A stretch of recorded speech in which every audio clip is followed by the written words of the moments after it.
Yes, guys, how you doing? Welcome back to a dual stream, a multi-stream, a massive stream. It is news. It's big news. Thomas Frank has been sacked. He's been tin-tacked. He is out of here. And after last night's performance, that first half, one of the worst I've ever seen, there was no other option, in my opinion. And Johnny's opinion, I'm sure we will be similar in those opinions. We're going to bring him in just a second. We are multi-streaming, guys. We've got lots to talk about, so you know what to do. On both channels, wherever you're coming in from, smash the like button, smash the subscribe, hit the notification bell, drop your comments thick and fast, keep them respectful. We are sponsored by OK Jersey on both channels. Thank you to them. In fact, literally just this morning, took a little order. Actually, I shouldn't really show who that. Took a Really? You know about that? He was like a kid at Christmas opening all his OK Jersey parcel. But not as excited as some, Sean, at the news while you were having a little kip. Yeah. That Thomas the Frank engine has ground to a halt and gone off the rails, never to be seen again. We're going to talk about it all right now, guys. Please don't forget, OK Jersey is the place where you can get all of your Jeremy Jacques, which is what I was trying to show you, but can't really show you. Also, all of your retro shirts, your new, your old, your whatever it is you're looking for in any of your sports athleisure wear. Make sure you get over to OK Jersey and put in either code Fink or code Sean at checkout, and you get 8% off. Big up to them. We are also available on all of your podcast platforms, both the Spurs Talk Show and Football Inc. We're trying to grow both channels, guys. So if you are here in Spurs Talk Show, don't forget, in a little while, the stream elements will pop up with with links to all the different socials. Football Inc. will be there, or you can just go down in the description and find it. But make sure you get onto Football Inc. as well. Hit the like over there, and vice versa. Spend some time in both. We'll bring up as many comments as you can so you won't miss anything. Johnny, big day, my man. How are you feeling? How are you? Listen, come straight off the plane, absolutely jet lagged. And I was asked the question, how long do you think Thomas Frank is going to... I said, I've never heard anyone as confident that he was going to keep his job. No fear whatsoever. And he's gone. He's gone. Am I shocked? I'm not shocked he's been sacked, but I am shocked that it's gone now. I suppose with 11 days to the next game, it gives everyone a chance to think about what they're going to do here. I don't believe, Sean, they actually had a genuine plan B, because they've just been reinforcing the fact that Frank is safe and telling him such. But maybe that was boardroom double talk, you know. Yeah, you're safe. Don't worry. We understand. You've got all these injuries. You're safe. You're safe. You're safe. Meanwhile, behind his back, they were plotting. Personally, I think it's going to be Heitinger that's just going to come in and take over until the end of the season. But will that be enough, Sean? We'll talk about all of the connotations, the potential replacements. Don't forget, my nutcase manager, Zerbi, has also parted company with Marseille last night. So is it coincidental timing? We shall see. But before we get to any of that and anything else, let's talk about this one just quickly, Johnny. From Spurs official this morning, it says the club has taken the decision to make a change in the men's head coach position, and Thomas Frank will leave today. Thomas was appointed in June 2025, and we have been determined to give him the time and support needed to build for the future together. However, results and performances have led the board to conclude that a change at this point in the season is necessary. Throughout his time at the club, Thomas has conducted himself with unwavering commitment, giving everything in his efforts to move the club forward. We would like to thank him for his contribution and wish him every success in the future. Pretty short, pretty sweet, and pretty much to the point, Johnny. I can't even speak this morning, mate. Can I just say, Sean? My mouth hasn't woken up yet. Come on, brother. Yeah, you see, he's got morning mouth at the moment. Look,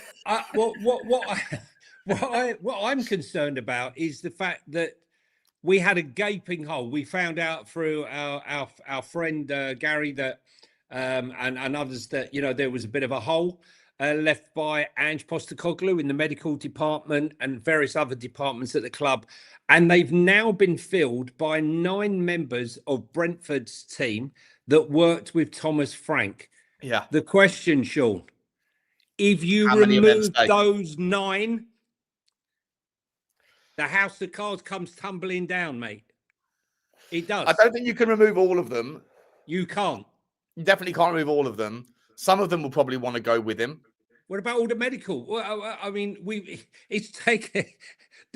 got no medical. We've tried to appoint all these people to fill these gaps in. I mean, we all know what the state is of the medical department, but I think Heitinga is probably 100% safe, and I also believe that probably Cochrane is safe.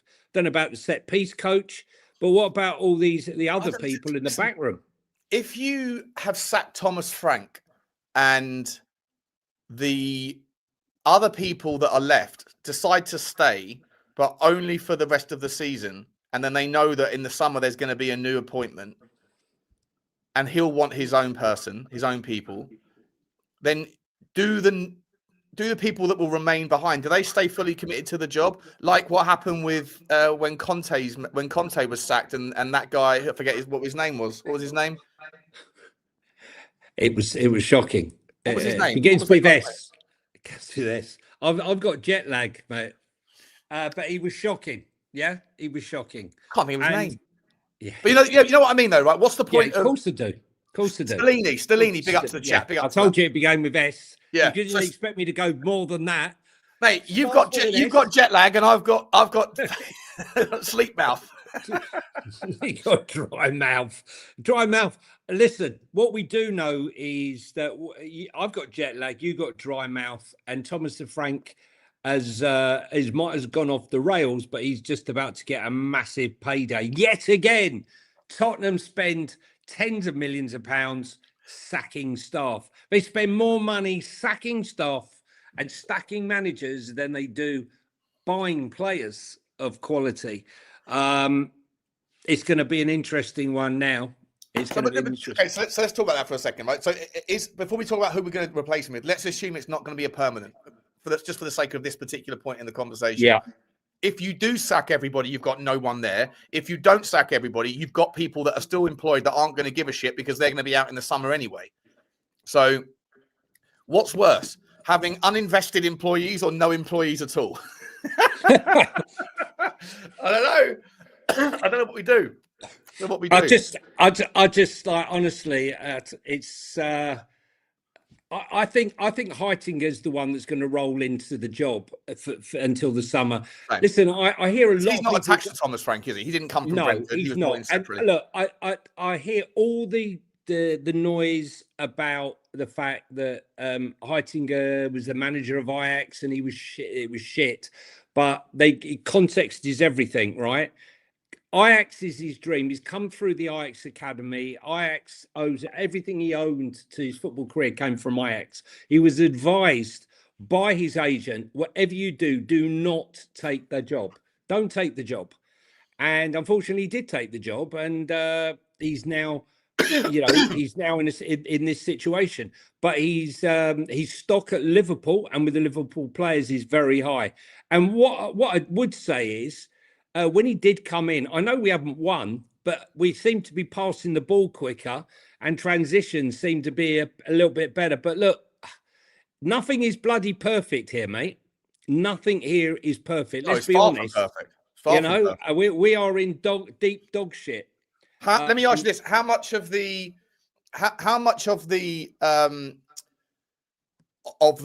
new manager bounce? I always want to ask this question to people. Like, do you think is not really new tactics, fresh tactics that suddenly makes these players better? It's just the fact that the players, to some degree, not necessarily all of them. I wouldn't say that Xabi Simons has put his feet up, but I certainly think that some players. I don't know if you saw last night's first half, Johnny, because I know you were late getting to the airport. It was terrible. First half was the worst first half of football I've seen at Tottenham against an average Newcastle team. They didn't have their two best midfielders. And Jed Spence looked like he either wasn't fit and shouldn't have been playing. Well, I said that to you prior to the game, didn't I? Or if he was fit enough to play and he's fit enough to put in an effort, he was atrocious in the first 45 minutes. Like he was just jogging around. He let players run past him. He wasn't even putting his foot out.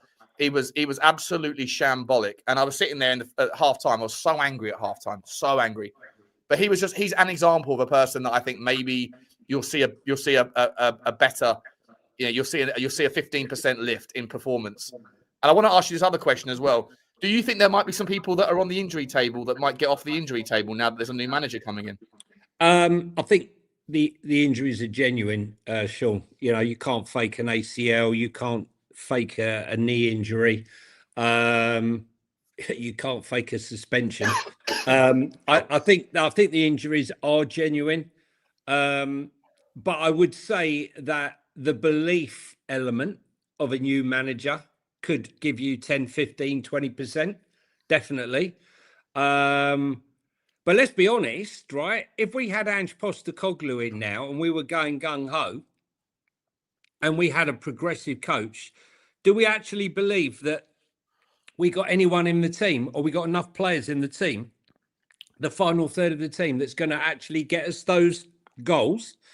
And we've got a defence that's good enough not to concede a hatful of goals should we go kamikaze, you know? We are 5-1 for relegation. We were 100-1 for relegation, I think, in beginning of October, and we've slowly started.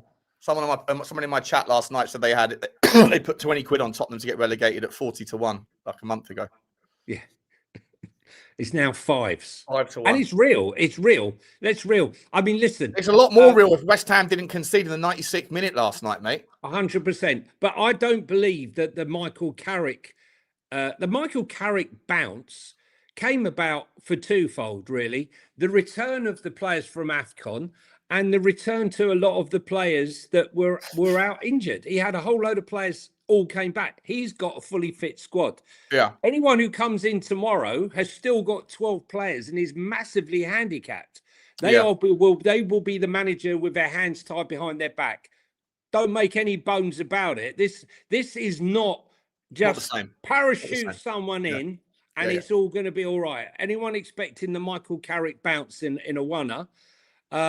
Listen, whoever comes in against Arsenal is on a hiding to nothing, because everyone is expecting us to get hammered. So whatever's achieved there, look, all fans want to see. They want to see fight. They want to see bollocks, and they want to see determination.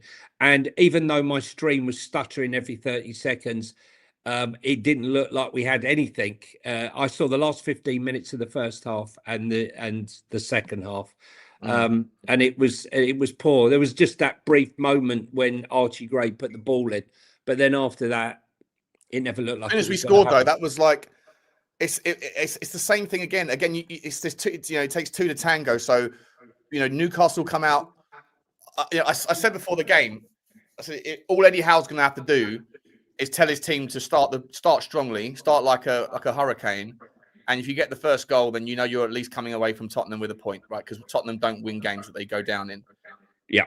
We come out, we concede just before halftime as usual, and then we start the second half, and they're better than us in the start of the second half as well. Then we get some momentum, get 15 minutes of decent football, score the goal.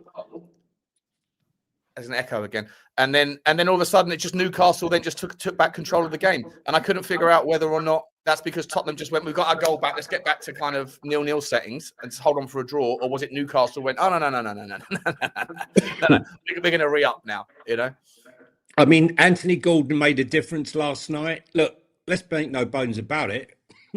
Newcastle were up for that game as much as we were. I mean, if we won that game last night, we were only 1 point behind them.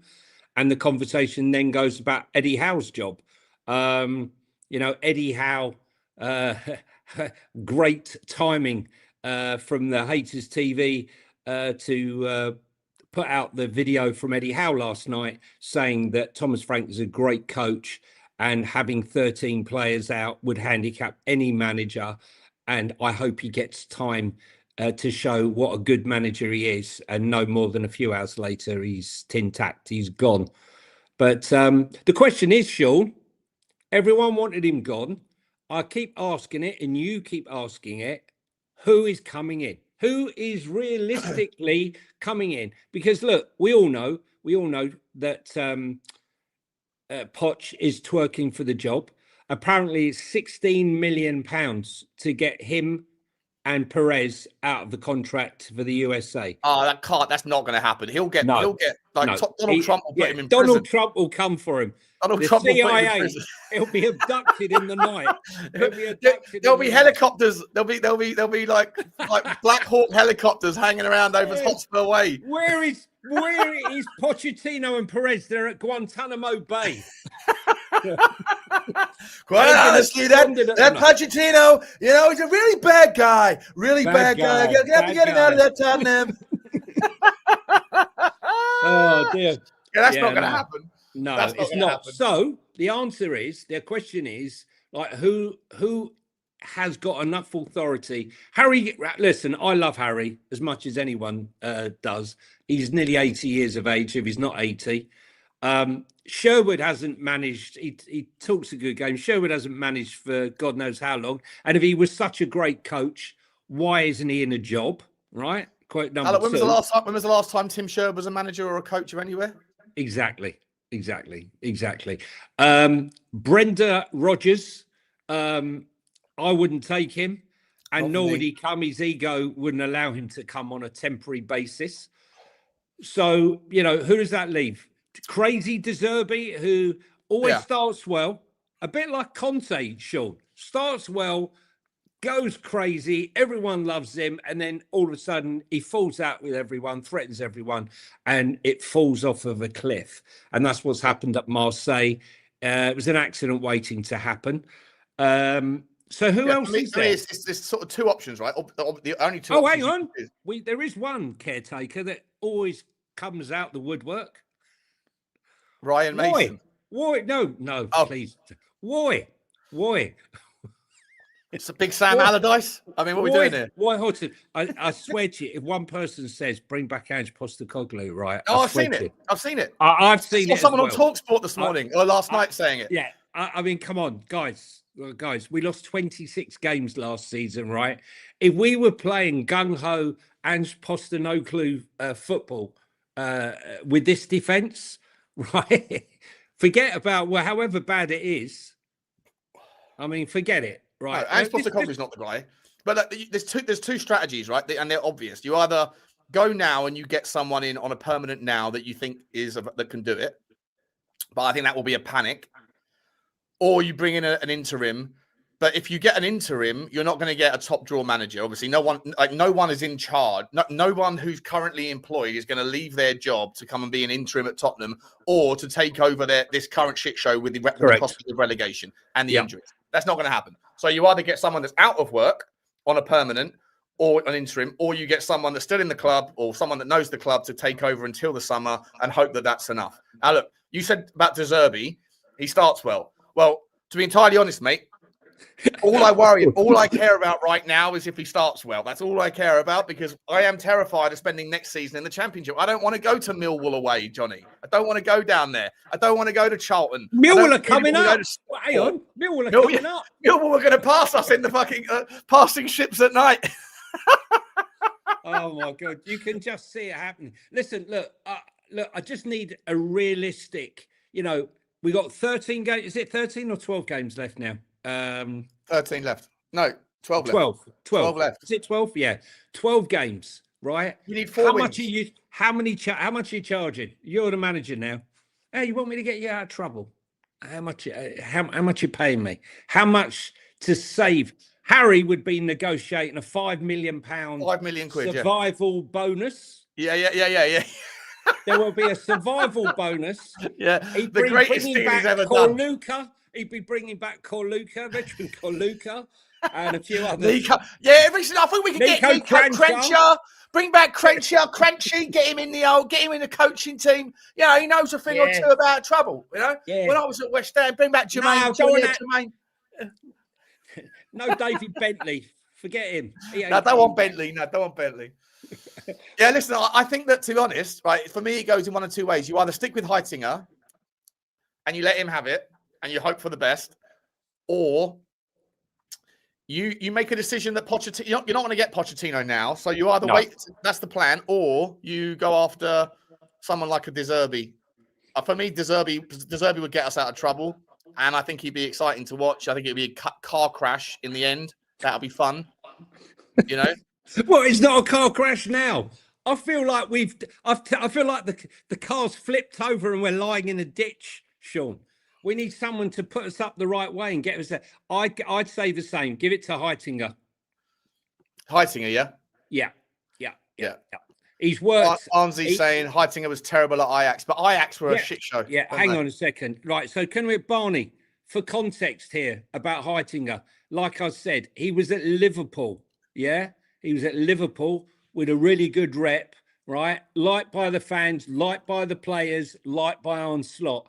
He gets the opportunity to go back to his boyhood club, Ajax, against all advice by his agent to say it's a shit show, no one can turn it around. He went there. So all I'm saying to you is maybe look at the context of that, not listening to your agent and making the wrong decision. Look, I'm just saying he's in situ. He's been at the club for like 4 weeks. At least he's got his feet under the door. And I don't believe that he would be playing the type of football. If he plays the traditional Ajax football way, he would not be playing the Thomas Frank ball that we've been witnessing. Guys, I was going to do some super chats that have come through on both channels. Before we do, there's 1,500 people here spread across both channels at the moment. I'm guessing just because of the nature that a lot of them probably are on Spurs Talk Show. Please, I'll find the link. Please do spend a moment just getting over to this Football Link. Spend some time over there trying to get the watch hours up as well. So make sure you smash the like and the subscribe button as well. More importantly than anything else, smash the subscribe. On Football Link, we do, of course, talk about all football. But because we're both Tottenham fans, a lot of the time we're talking about Tottenham as well. And so if you like to get Shawnee and Johnny together, most of the time you find that on Football Link. Yeah, so make sure you do that. And don't forget OK Jersey stuff as well. Big up to you all with the super chats. Let's have a look, see at what everyone is saying. Sanilla, big up to you, Sanilla, mate. Always so generous, buddy. You're a Spurs 5 channel contributor, obviously, mate. I really appreciate you on there. Thank you so much, mate. He says, wow, as Thanos would say, I am inevitable. I don't know what Thanos is from a movie, isn't he? He's the guy with the Thanos slap or something. I think it is Thanos. Big up to you, mate. But yeah, big day. It was inevitable. And we're gonna chew it over because this is a big day for Tottenham. We thought should it have come earlier though? Should it have come earlier? Have they rolled the dice on being patient? Not sure, Sniller. Big up to you, mate. Thank you very much indeed. Here's Grumpy Pete. Big up to you, Pete. He says, "Where have you been, Sean? This is old news now." Mate, I was streaming I did like 9 hours of streaming last night for the game. Went on to Sabba's until about 1 o'clock in the morning, and then I need a drink before bed to calm down, even though I was drunk. And then I got to bed about 3 o'clock. So that's where I've been, mate. I've been in bed. Johnny's in the time I've been asleep. Johnny has left an entire continent, arrived on a new continent, and got a cab home and phoned me going, "Wake up! There's things to do. Wake up, dry mouth. Shit's happening.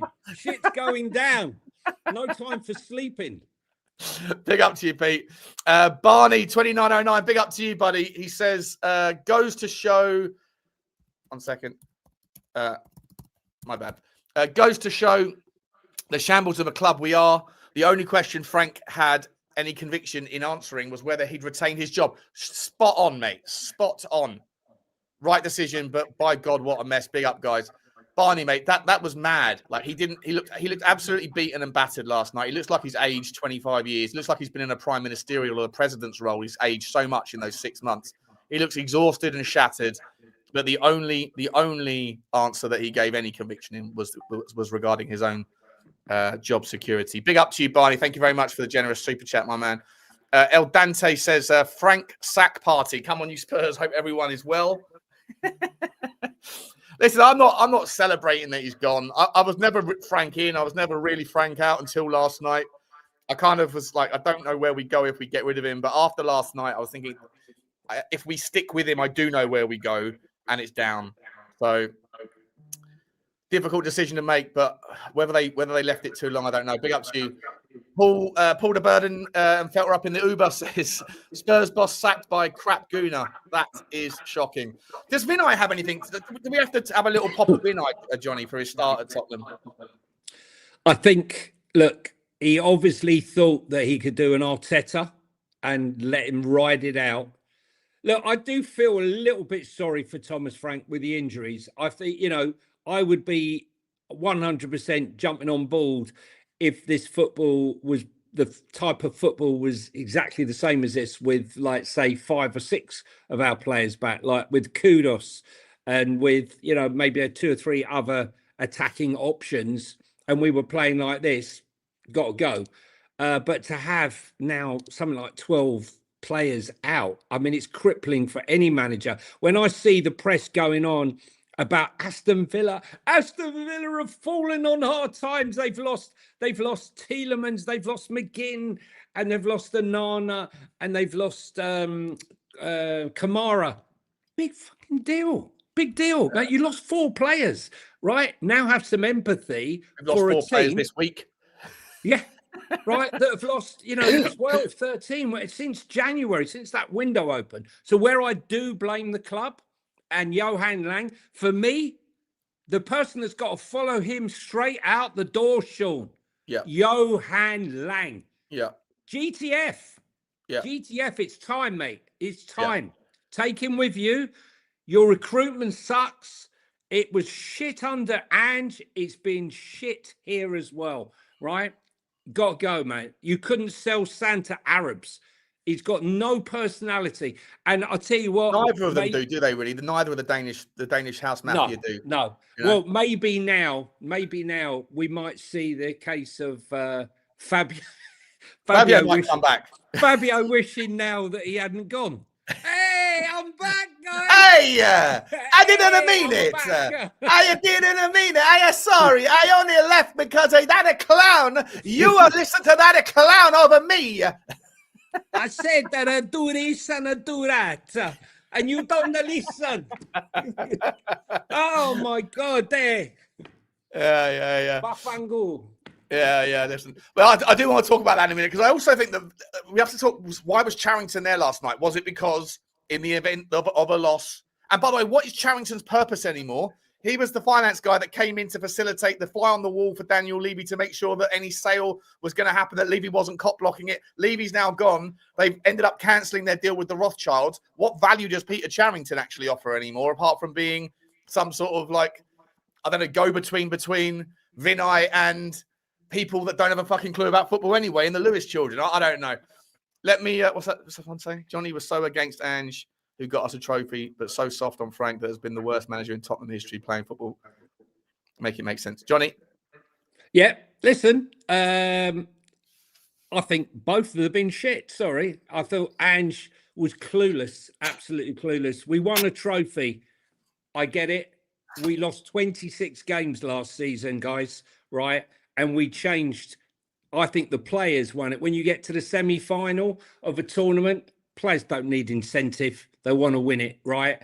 And it was backs to the wall. 26% possession, 1 shot on target, if you can believe it was a shot on target. And I think both of them have been failures, and he proved it. Season 3 will be better than season 2. Oh, no, it wasn't, mate. You lasted 8 games, right? So, no, listen, I thought Frank would do better. I held my hands up. I got it totally wrong.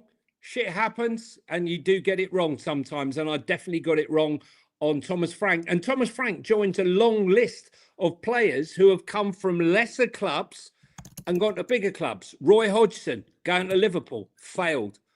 Potter going from Brighton to Chelsea, failed. And now you can add Thomas Frank. And I've got to be honest with you, my son said to me, when Thomas Frank was appointed, Dad, I'm very worried. Every manager that's left Brentford and gone on to another club has failed. And he was bang on, and I got it wrong. So there you go. It's all right, mate. Listen, I know there's a hell of a lot of people in the fan base that want to talk about the fans all the time, right?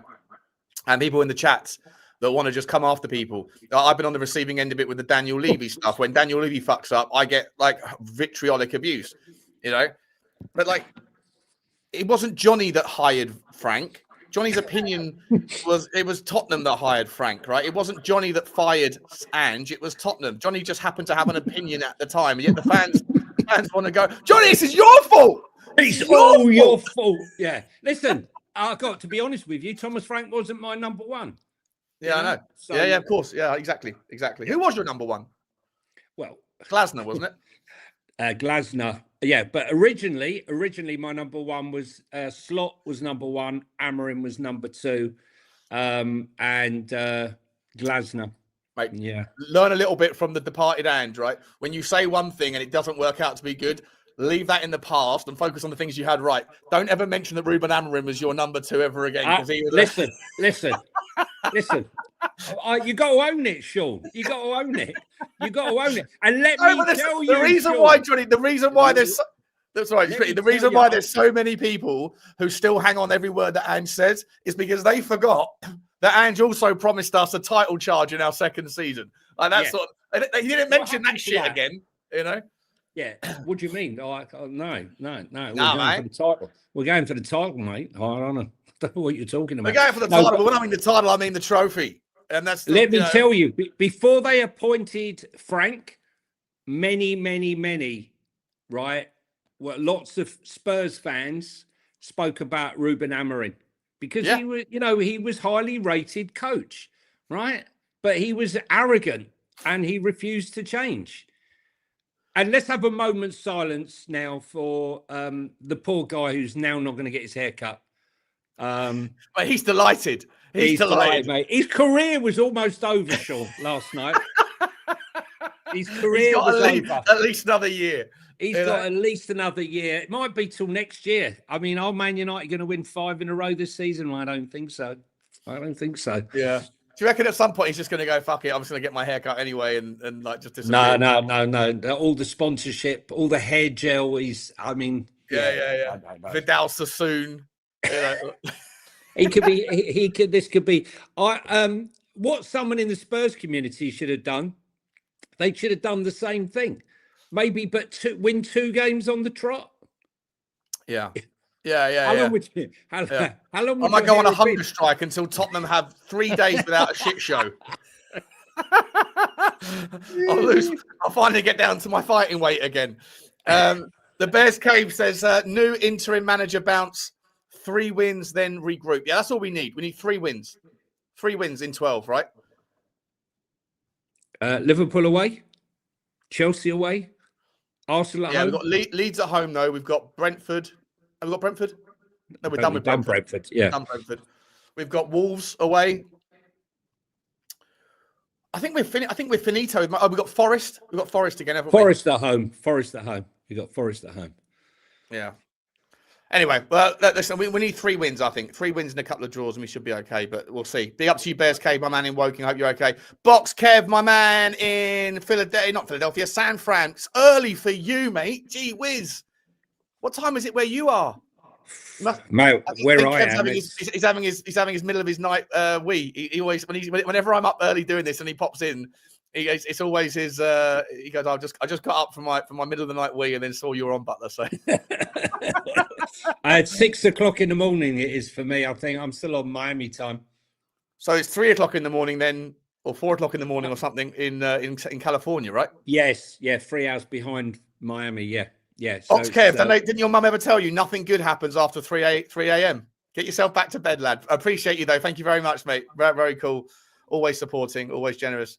Dean Lord, Chudini, first super sticker. Big up to you, Choo. Big up to the Chew. Big up to you, mate. Up early as well. Did you go last night, Chew? Did you go?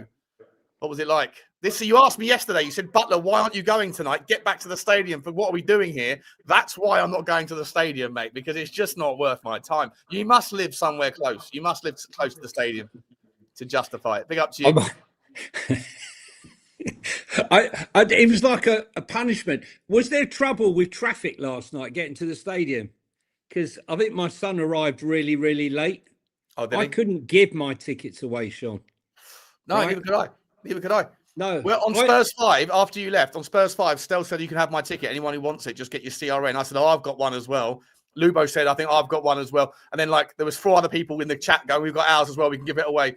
And then we said, email the Spurs5 at Gmail. About 5 people emailed. I took 2 of the emails, messaged one of them, said, do you want the ticket? Just give me your CRN. I'll send it to you. He's someone back going, nah, I can't go anyway. And then I emailed the next guy, never heard back. Listen, I'll tell you something. I threatened my son I threatened my son if he didn't behave himself, I'll make him go to the next 3 Spurs home games. He's been much better since. Yeah. It's the naughty step. The naughty step. Yeah, row 44 in the South Don't make me do it. Yeah. Meaning Matters says, big up to you, Meaning Matters. He says, I thought Be Toothless in Bangkok was bad, but it's been a lot more successful than our shower of shite. Onward and upwards now. It's definitely upward from here, guys. Well, listen, we're going to talk about that in just a second. I'm going to finish these super chats, and then we're going to talk about where we go from here, because I still don't think we have a clear solution, but I think that the first part of the solution was necessary, which was what happened this morning. Big up to you, mate. Thank you very much. A user says, Sean, your mate Zerbi available. Yeah. I'm going to get Johnny's take on that in just a second. Yeah. Big up to you, A user. Blaine, big up to you, Blaine. He says, frankly, my dear, very generous, Blaine, as always. Frankly, my dear, I don't give a damn. I might give a damn. Objective is simple, guys. 9 points minimum in 12 games. Who is the man for the job? When you say Keane, is that Roy Keane or Robbie Keane? Because I've made that mistake before going, why would Roy Keane come out of punditry? And then I was like having a crack at him, and then people were going, Robbie's not leaving a job. Robbie's got a job. He's got a full-time managerial job. Klinsmann? Is Klinsmann unemployed? I don't think he has his papers, Sean. Where are your papers? Where are your papers, Jurgen? Oh, mate. If he comes in, the accents are going to accent, Johnny. All day long, every day, you and me. Yes, guys, yes, good. Yeah. Anyway, can't speak this morning. Klinsmann, lastly, there's space in the taxi for Vinay and Langer. Big up, guys. Yeah, I know you said Langer's got to go, Johnny. I know you were also a big fan of Vinay. I'm not doing the gotcha thing. Forget. I'm just asking. Has Vinay impressed you so far with his decision making? No. Yeah. No. Because he should have backed Paratici and should have downgraded Johan Lang. When a guy's run Juventus for 10 years and brought in the players, look at his record of the players that he's brought into Juventus. Forget like people want to highlight Brian Gill and a couple of others that he's brought in that didn't work out, and ignoring the ones that did. And then I look at Johan Lang. He should have known there that he should have gone with the experience, and he's fucked up. He listened to Johan Lang with the appointment of Thomas Frank.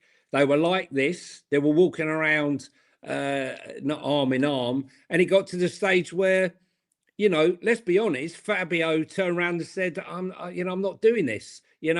I'd rather go to a club that's going to get relegated from Fiorentina. And it was he threw a dart at the ball by saying they have ambition.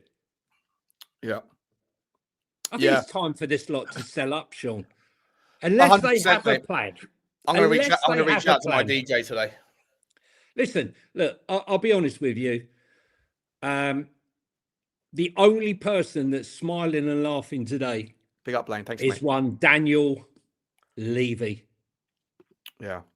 Thought you could do this without me, guys. Huh? Look at you doing now. Look at this. Do you think there's similarities, right? In as much as so Daniel Levy obviously made, like you said quite correctly, he made himself so indispensable because of his access and his involvement in every department that he thought he basically would never. Obviously, that came with a sacrifice of his time, probably working 16 hours a day, trying to spin too many plates, and as a consequence, there was issues for sure, right? Correct. Maybe the fact that he had so many different things he was always negotiating, that the only way he could negotiate was, no, this is my line. Come back to me when you want to meet me at it, because I've got to go over here now and negotiate the next toilet paper contract, or over here to negotiate the next Grenadier fucking 4x4 with, Ineos, whatever. But either way, there's consequences to that, right? But he tried to make himself indispensable.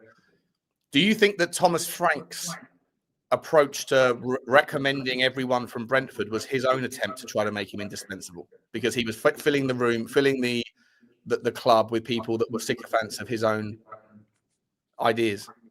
I think what happened was we had that very interesting guest, Gary, who came on and told us that basically, the medical and recovery section at Hotspur Way was like a graveyard of various managers. Under Pochettino, it was pretty well structured, but since then, everyone's put their print on it. Listen, Ange, gym work was optional. It wasn't compulsory. There was no conditioning coach to understand, his method of play.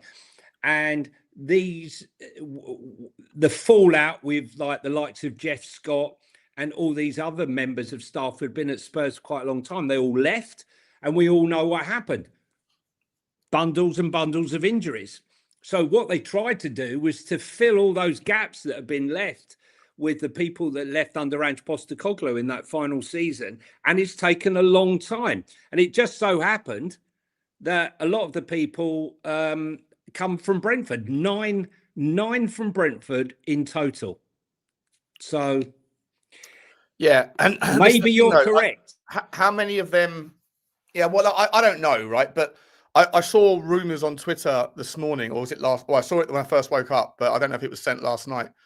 That there was meetings that were going to happen this morning, obviously, but that Vinay and Johan Lang were both going to push Butcher, whatever his name is, to and the committee of whoever makes these decisions to stick with Thomas Frank, and that he's got support in the dressing room. But I'm like, does he have support in the dressing room? Maybe he's got support in the coaching staff and around the kind of those divisions.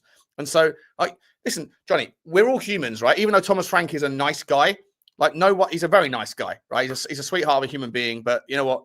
Nice guys finish last. That doesn't mean that he's not also calculating. It doesn't mean that he's also not someone that thinks, you know what, I'm in trouble here. The best thing I can do is to encourage Tottenham to emulate more and more of the Brentford model. But let's be entirely honest, right? Since Thomas Frank has left and half of that coaching staff have gone with him, Brentford have gone to new levels of success, or relatively short-term growth, at least. We'll call it growth, right? And so again, like, it comes back to this, like the question around these people that are at the football club at Tottenham who are analysing the gaps within our own model and looking at clubs that they want to emulate or imitate and going, oh, look, obviously Brentford have got a great thing going on there. Brighton have got a great thing going on there, but we're not going to go and get Brighton's model because Brentford's cheaper and probably just kind of the same thing. But ultimately, mate, Brentford's model is not built. I don't think it was ever built. I asked this question before Thomas Frank ever stepped foot in the door. I said, how do we know that Brentford's success and the ability to coach players is down to Thomas Frank and his coaching staff's ability to coach versus their unbelievable ability to find players that are part of this data model? Same at Brighton, right? I said, you can't judge at Brentford because Thomas Frank's been there for the entire growth. But you can look at a sister company that's very similar in Brighton and go, well, Graham Potter was the start of Brighton's move, right? And people qualify him as being a fantastic guy because look what he did for McAllister, look what he did for Cucurella, look what he did for Caicedo, look what he did for these guys. Sorry, Johnny, because the echoes. Yeah, I'll finish and I'll round up. And then say, well, and then it's okay. So if it's him, then when he leaves, does Brighton fall apart? No. When he goes on and he goes to Chelsea, does he do as well? No. But when he gets to West Ham, did it work? No, it didn't. So same questions around Brentford. Is it really the Brentford model that is it based on the people, or is it based on the guy at the top? In Brentford's case, Matthew Benham, and in Brighton's case, Tony Bloom, and the model, the data model that they have figured out, and then everybody else is a beneficiary of that value. Well, I think to ignore the data model would be foolhardy. Also what Bournemouth are doing consistently. I mean, like you and I said, watch out for Ryan, because you know darn well that he's going to come straight in. None of this grounding him in, throw him straight in. And what's he got? 2 goals and an assist in 2 games, is it? Something like that, And he's already looking the business, 35 million. But we couldn't get involved in that. That's because we operate in a poor way. And we have been operating in a poor way. I don't think our recruitment has been fantastic. I mean, I know everyone was very happy with Mohamed Kudus, but for me, he did all right in his first season, but for me, hangs on to the ball too long. Yes, the West Ham fans were spot on about him. Correct. You wait. 10 games would be fantastic. Then you'll all be moaning about him. And they were absolutely bang on.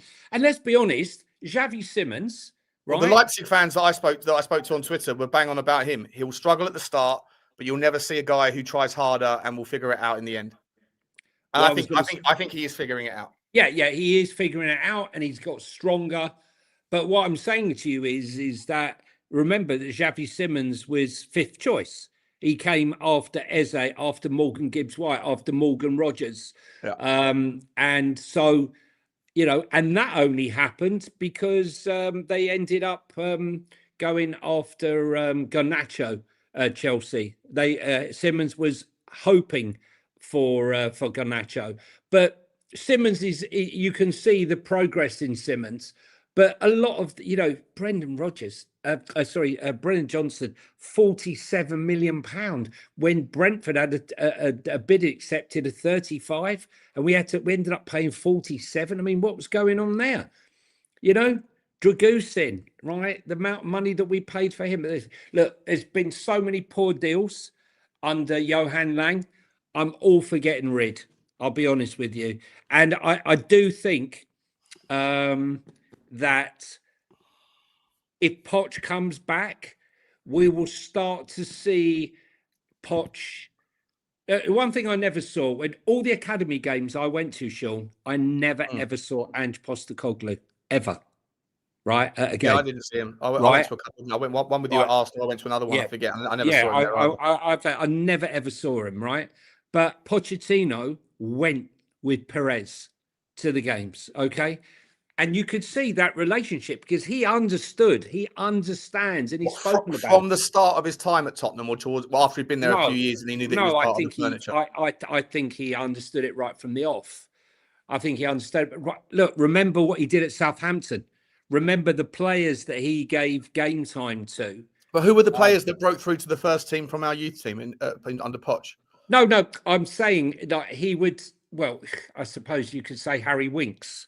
But I would say that that's a good one. Quality and Harry Kane, right? We heard him say that Harry Kane, the club wanted to get rid of Harry Kane and bring in Danny Welbeck, right? Yeah. And it was only because Danny Welbeck ended up going to Arsenal that they ended up keeping Harry Kane. Otherwise, we would be looking at Harry Kane from the outside saying, what the hell happened? Yeah, what the hell happened? Guys, we got a special guest coming in. I just sent out the invite. He made an absolute splash last time. Let's bring him into the show. A footballing special and hello, Gary. Hey boys, how you doing? You all right? Big day, mate. Big day. How are you, Gaz? Yeah, shocked in a way, but yeah, I think last night I was actually there last night. So toxic environment. Fans made it very clear that it was unattainable, and look, I think it's a results game, and yeah, look, he had to go. I think my concern is more like everybody's discussing what's going to happen now. It's who's going to be able to get these 3 or 4 wins that we need. Fundamentally, that's the thing. Yeah, I think you know, Gary, it was he was walking the tightrope, and it was, for me, how much credence could they give to the fact that the injury crisis would hamper anyone if you had 4 or 5 out, like we hear, you know, the press going on about, I was mentioned before, Aston Villa, you know, they lost 4 in their midfield. It's a travesty. It's going to cost them the title. But there doesn't seem to be that sort of empathy for Spurs losing sort of 11/12. And I think any manager coming in has to navigate that. And I don't think that the task, people just think that we're going to parachute a guy in and he's going to make this great overnight. What do you think? No, I think I talked about it on the show the last time. I think for me, the injury problems, I know we talk about the pitch and we talk about Ange and we talk about this stuff, but the injury problems, from my opinion, it's just my opinion, stem from an inconsistent training culture from probably the end of the Poch era. And it's basically just the fact that you've had multiple coaches in there with multiple assistants, with different training philosophies. There's been no consistency of culture. And ultimately, that will lead to the situation that we've got at the moment. And you coincide that with kind of the loss of some very good individuals, the likes of Jeff Scott that we talk about. But even beyond that, you've lost people from the sports science department, like James Reddin, who was an amazing sports science guy. Charlie Moore, who was a really good sort of strength and conditioning coach and player rehab coach. There's Matt Allen that left the academy, that was a leading player there. There's just been so many top practitioners that we've lost over time, and couple that with just so many changes of management, so many changes of culture, and you're going to end up with the situation that we've got. And also with a poor squad. And when I say a poor squad, what I mean is kind of the size of squad, the balance of squad, the backup for positions. And ultimately, the situation that we're in at the moment is a lot to do with overloading players, rushing players back too quickly, because we haven't got the depth in squad to be able to cope with 2-3 games a week. Ultimately, look, if you can't do 20, but you can only have 25 members in the squad, right? This I'm not pushing back, by the way, Gary, because I love your insights, but I just want to sort of challenge the narrative a little bit, because for me, again, I've got no idea. I know you're the expert in the room here, so just a question rather than a challenge. But the frequency of managerial changes is not just a Tottenham thing, right? It happens at many clubs, right? It's happened at Nottingham Forest 3 times this season. One of those guys was Ange Postecoglou, who probably didn't come with anyone, just like you said, he didn't come with anyone when he came to us, right? It's so funny to me. It's like he's he's such a wing it merchant, isn't he? You know what, mate, we'll be fine. Just run it off, mate. But my hamstring. The laughable thing, and I'm not saying bring Ange back by any means at all, but the funny thing is, he'd probably get the 3 or 4 results you'd need from this gung ho kind of go on, boys, go and get it. That's fundamentally this is the problem that we're in.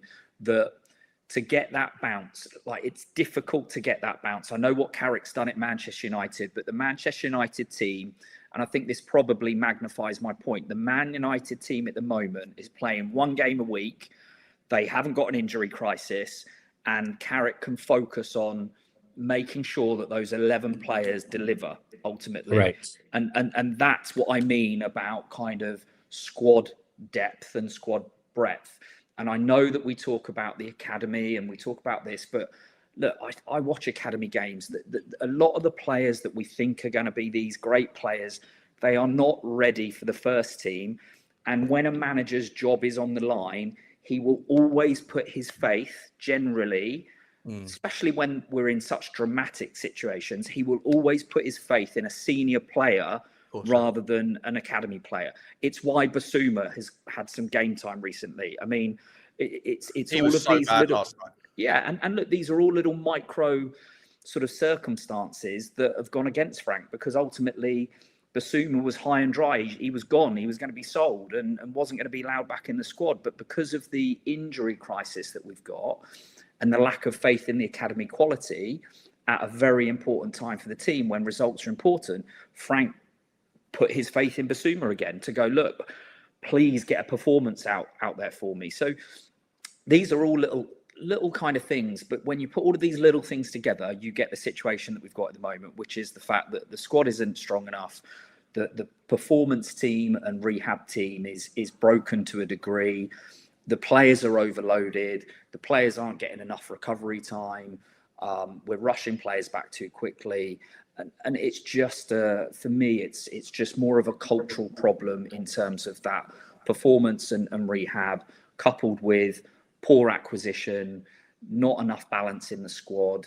And look, any manager going in there, you look over the last few years, we've lost the goals of Kane, the goals of Sonny. We've then lost Kulu, we've lost Maddison. Whether you like Brennan Johnson or not, we've lost his goals. We now lost Romero's goals as well. And you just don't. You lost Romero's goals. You don't need to be a rocket science to go, we're struggling to score for a reason. And Gary, could you dispel for this conspiracy that I started by mistake, right? And it's now sort of banding around on Twitter. Oh, the pitch. Yeah. Well, listen, I got to ask. Sorry, Johnny. I'll take you off mute just a second. I'll ask a question. I'll shut up. Is there any chance that the pitch is responsible, mate? Because, like I say, you said before on the show, brilliant show, you said it's not the personnel, right? We've got brilliant personnel. I said, is it the technology? You said it's not the technology. And I said, where's the variable then? And you said, well, some of them come in, they change their prehab rehab thing. I was like, okay, but maybe like every club that goes through successive managerial changes, if every manager or most managers, barring Ange, take their own guy with them, then that same variable will exist everywhere else as well, right? If they go through a series of different management changes in a short period of time. So that's not different. You said that the weave, the artificial weave in the pitch is matched on the training ground. Yeah, I'm guessing the artificial weave is also then a similar thing that's happening at other football clubs. 80% of Premier League football clubs use the same turf. Okay, so on that basis, then, if everything's consistent, if it's not the people, it's not the tech, it's not the managerial changes because every club does it, and it's not the turf. What's the other elephant in the room? And I just said, maybe the club have put in an audit and they figured out that actually the variable here is the fact that there's a £400 million white elephant underneath the pitch. And maybe that just happens to be the problem, but they can't acknowledge that because that would be an acknowledgement that the whole stadium is now going to cripple the first team. You say that the NFL players have previously and historically been complaining about the pitch and about certain aspects of the pitch. They call it zippy. They call it zippy, don't they? Because they get an extra zip out of it or something. We don't hear the same. Remember, that is purely synthetic. So I don't know whether or not that can be brought into question. The couple of things I wanted to speak to Gary about was this romantic notion from many Spurs fans that we should see the likes of Callum Oluwasi and Williams Barnett. It's ridiculous. No manager's going to risk himself, their tenure by playing these players.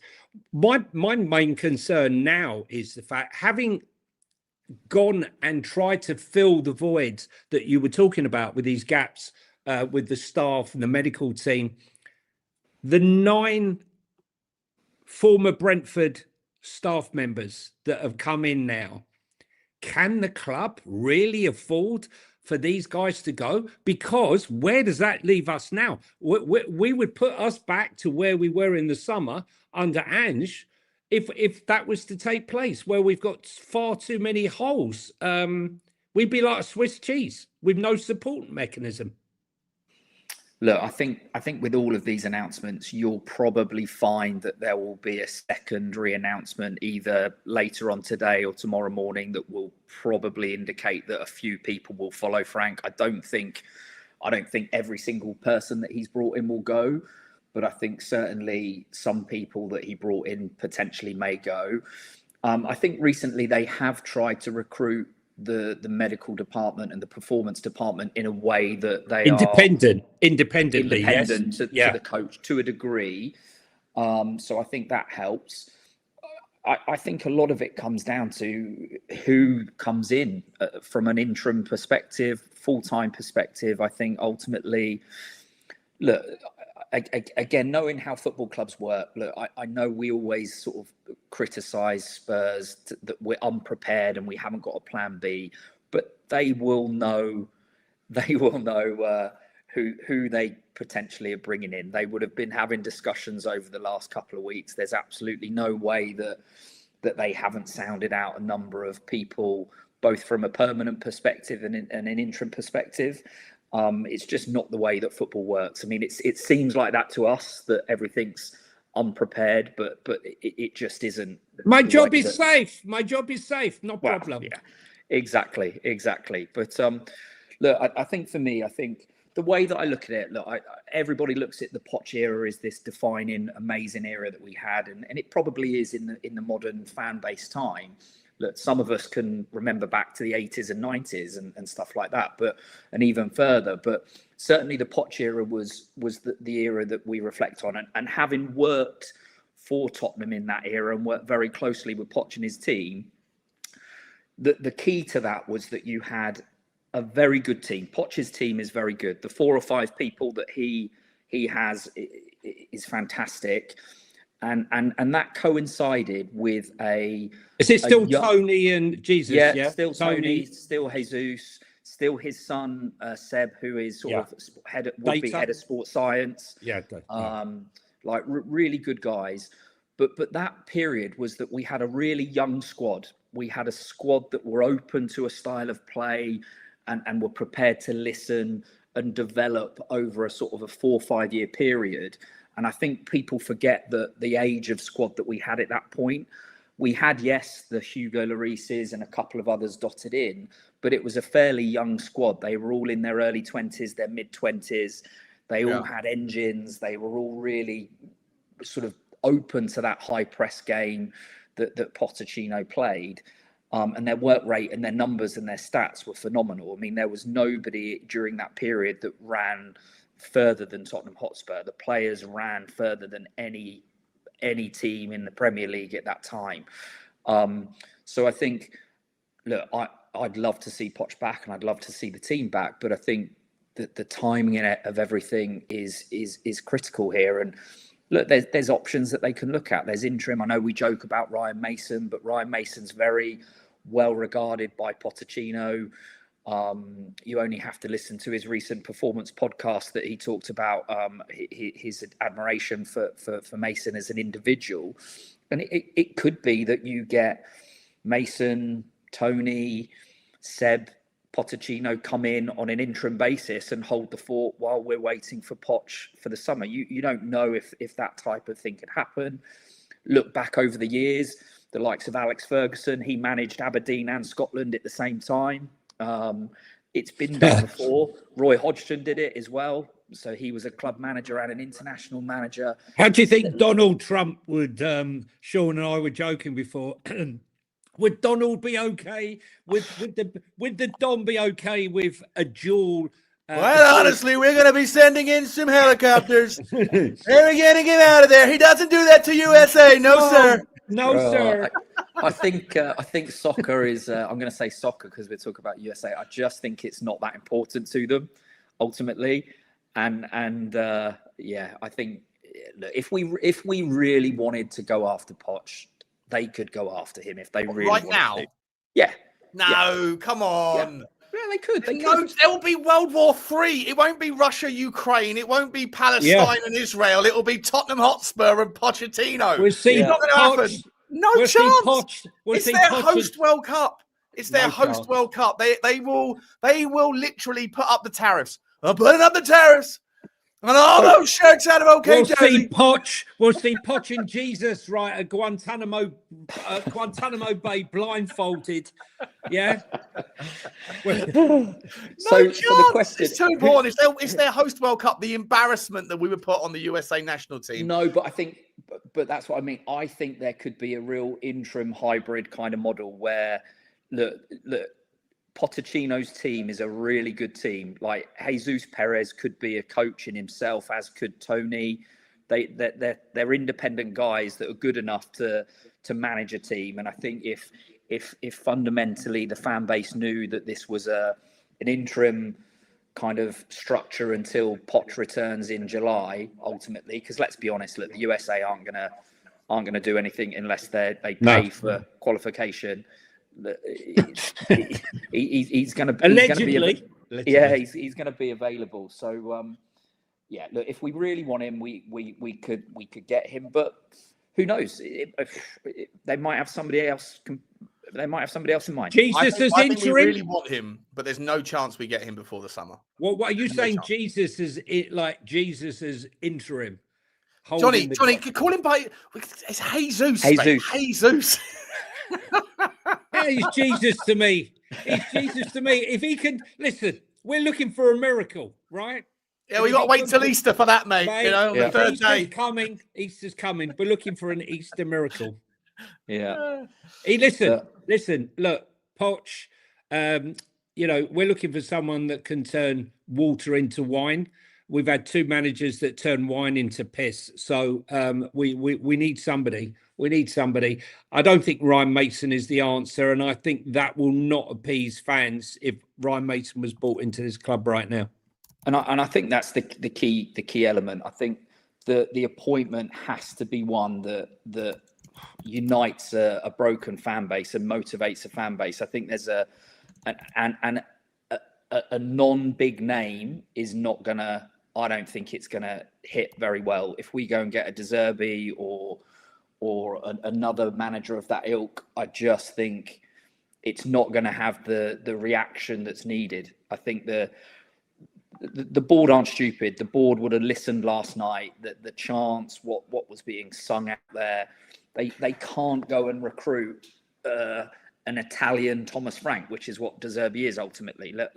You look at his Brighton record.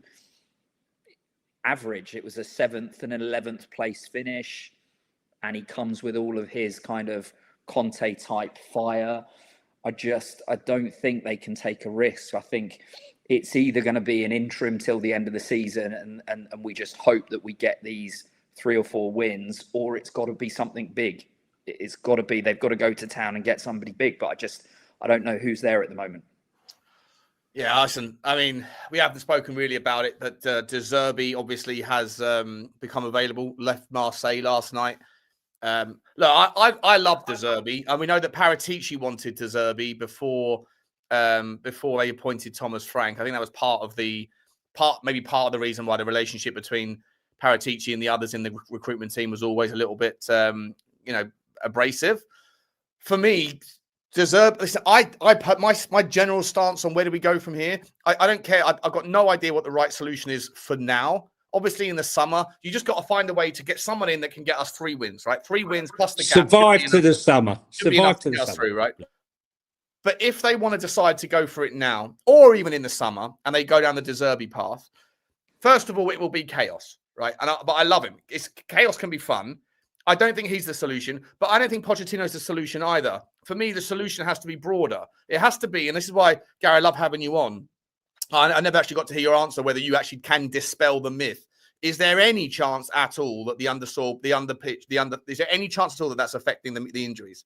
No, no, because like I said, 80% of Premier League football clubs use the same turf. And look, I mean the fact that there's the stadium, the thing underneath it, the artificial pitch. Is that how far? Like, how much turf is there? Is there 6 inches, 9 inches, a foot of turf? No, it's more. I mean, you can go on. I think I sent the website over to you sort of after the show, but if you go and have a look at the technical specification, I think this synthetic weave thing is a bit misleading, ultimately. All that does is just give the grass a little bit of more robustness so it won't wear as much, ultimately. It doesn't affect anything in terms of higher ACL kind of...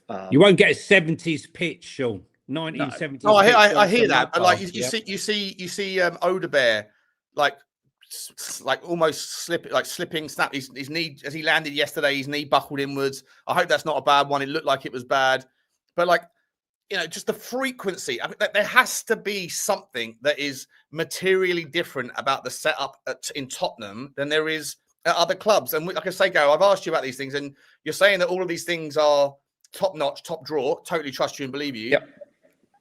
But the results show that we are consistently over the top in average of injuries, and it's killing us. And my point, sorry, go on. Yeah. My point being that even if Tottenham were to go and drop a 500 million quid summer on 80 million pound players, and you had the Adam Whartons and you had the whoever's you want in there, right?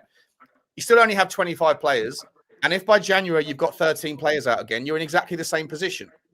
So it doesn't matter who the manager is. It doesn't matter who the DOF is. You get the best DOF in the world that can identify and persuade the best players in the world. You could pay them all the money, you could pay them the salaries, you could pay the fees, and then you expose them to whatever the curse is at Tottenham Hotspur with the medical department, and you're still having to play kids again because everyone's injured.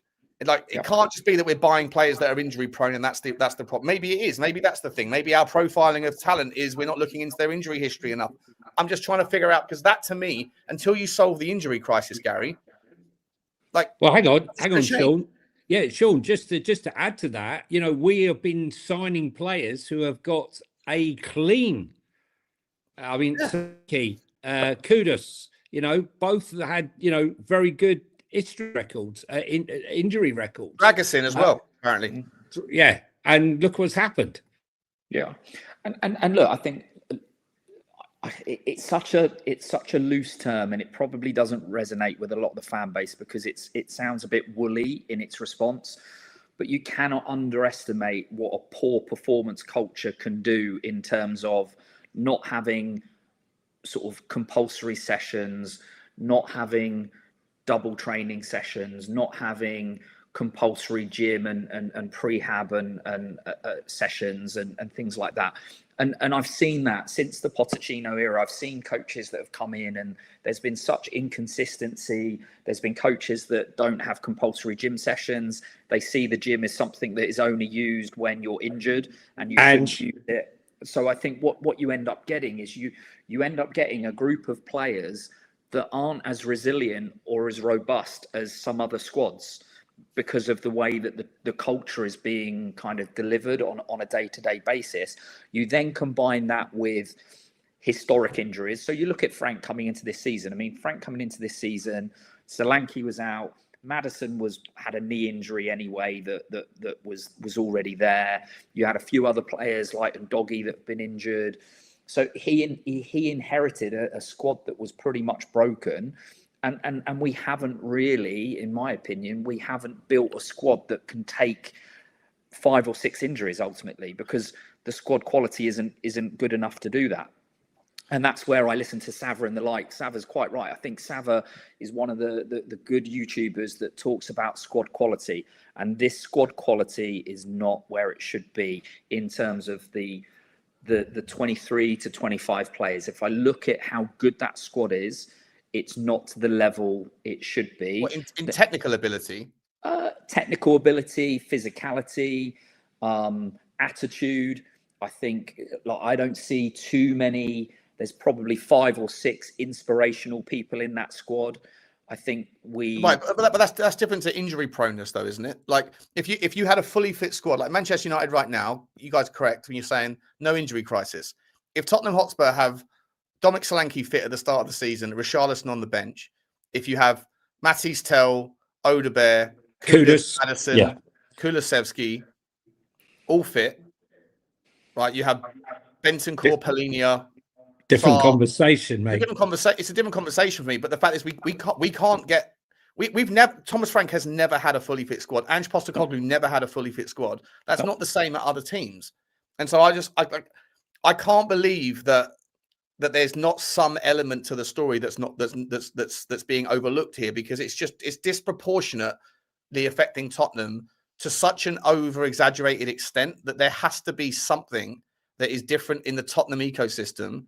And I'm not talking about the technical strength of the players. I hear you on the point of, well, once you get to 10 injuries, then if all you've got is kids available on the bench and Thomas Frank doesn't trust them, I take that point 100%, right? And therefore, it starts to spiral out of control, right? If you only have 11 or 12 fit players, then they have to play every minute of every game twice a week, and then that increases the likelihood of injuries. I can totally hear you.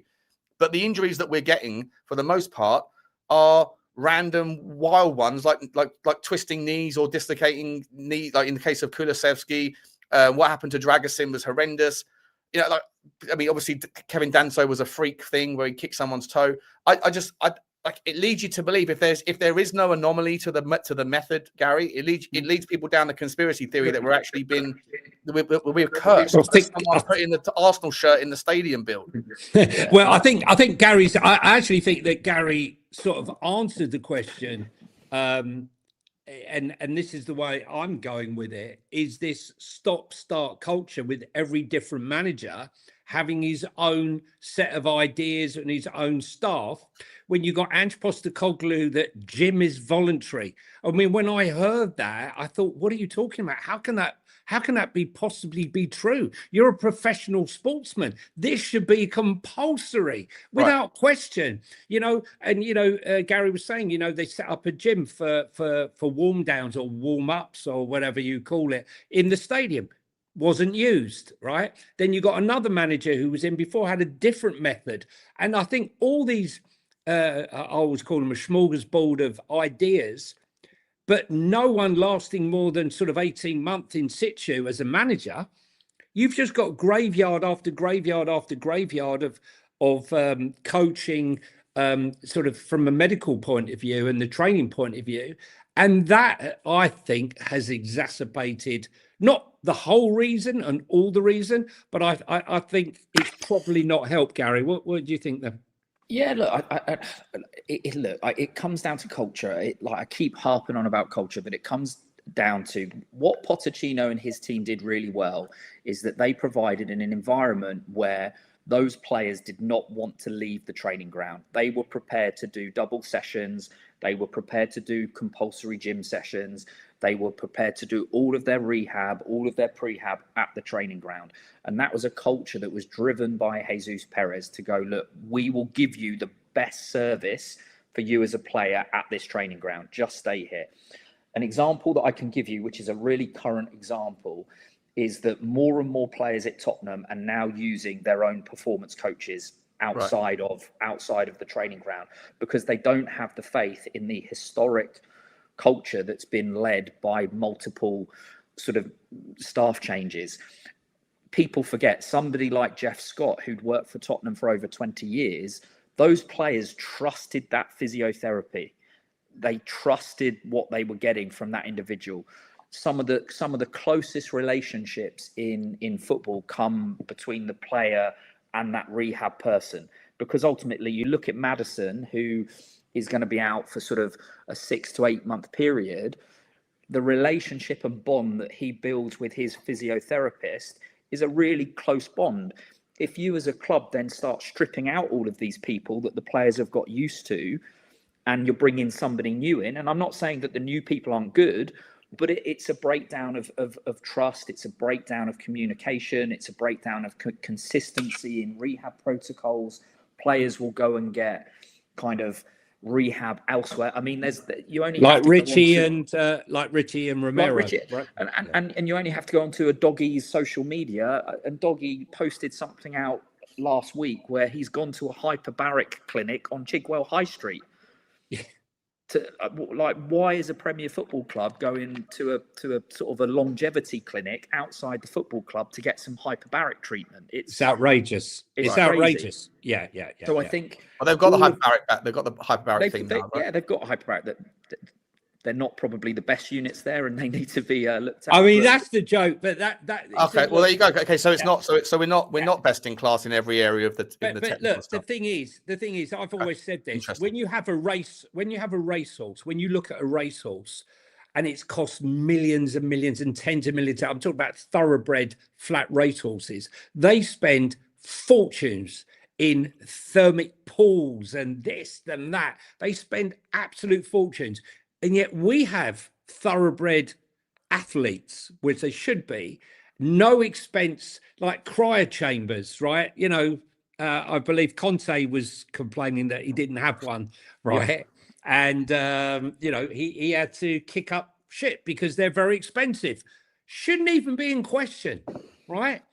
The rehabilitation and the welfare of the players, forget putting them in a nice cozy bed, the equipment, the sports science that gives you the edge, not just the scientists, but the equipment, which is where you obviously come in, Gary, you know? And it's the people. Look, an example, we talk about Manchester United. Sam Erith, who used to be Tottenham Hotspur's head of performance. He was at Luxborough Lane, the old training ground. He was the guy that sort of came into Hotspur Way and developed the Hotspur Way and designed that part of the facility with me. He then went off to Man City. He then went off to a job in the US as well. But he came back into the UK 3 years ago as head of performance at Manchester United. And it's taken 3 years for Sam to get everything set at United. It took him 2 years to convince the board to invest 50 million in their training ground that they did last year. And that was all led by an ex-Tottenham Hotspur guy who was one of the best practitioners in the world. And look, it's a people's game. And I think the disappointing thing that I see is that the more managerial changes that you have, the less stable the backroom staff and the backroom culture is. And these are the types of problems, along with an unbalanced squad, along with losing generational talent like Harry Kane and Sonny. Look, people forget that Harry Kane was an academy graduate. Son was a relatively unknown guy playing in Germany. And look, occasionally you get these generational people, and it takes a long time to replace those generational people. And we haven't replaced those numbers. We just haven't. And I think, unfortunately for Frank, I think he inherited a poor performance culture from Ange. I think he could have been a good manager.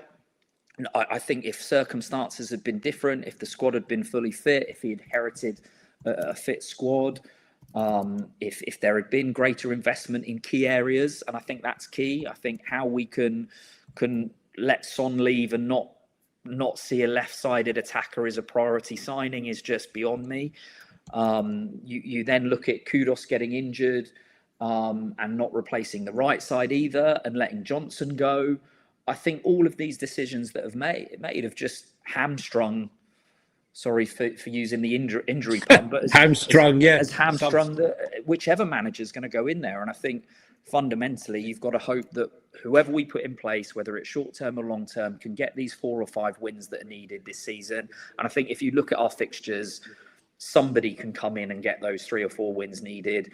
And then it's a, dare I say, it's a rebuild again. It's a new manager coming in, and it's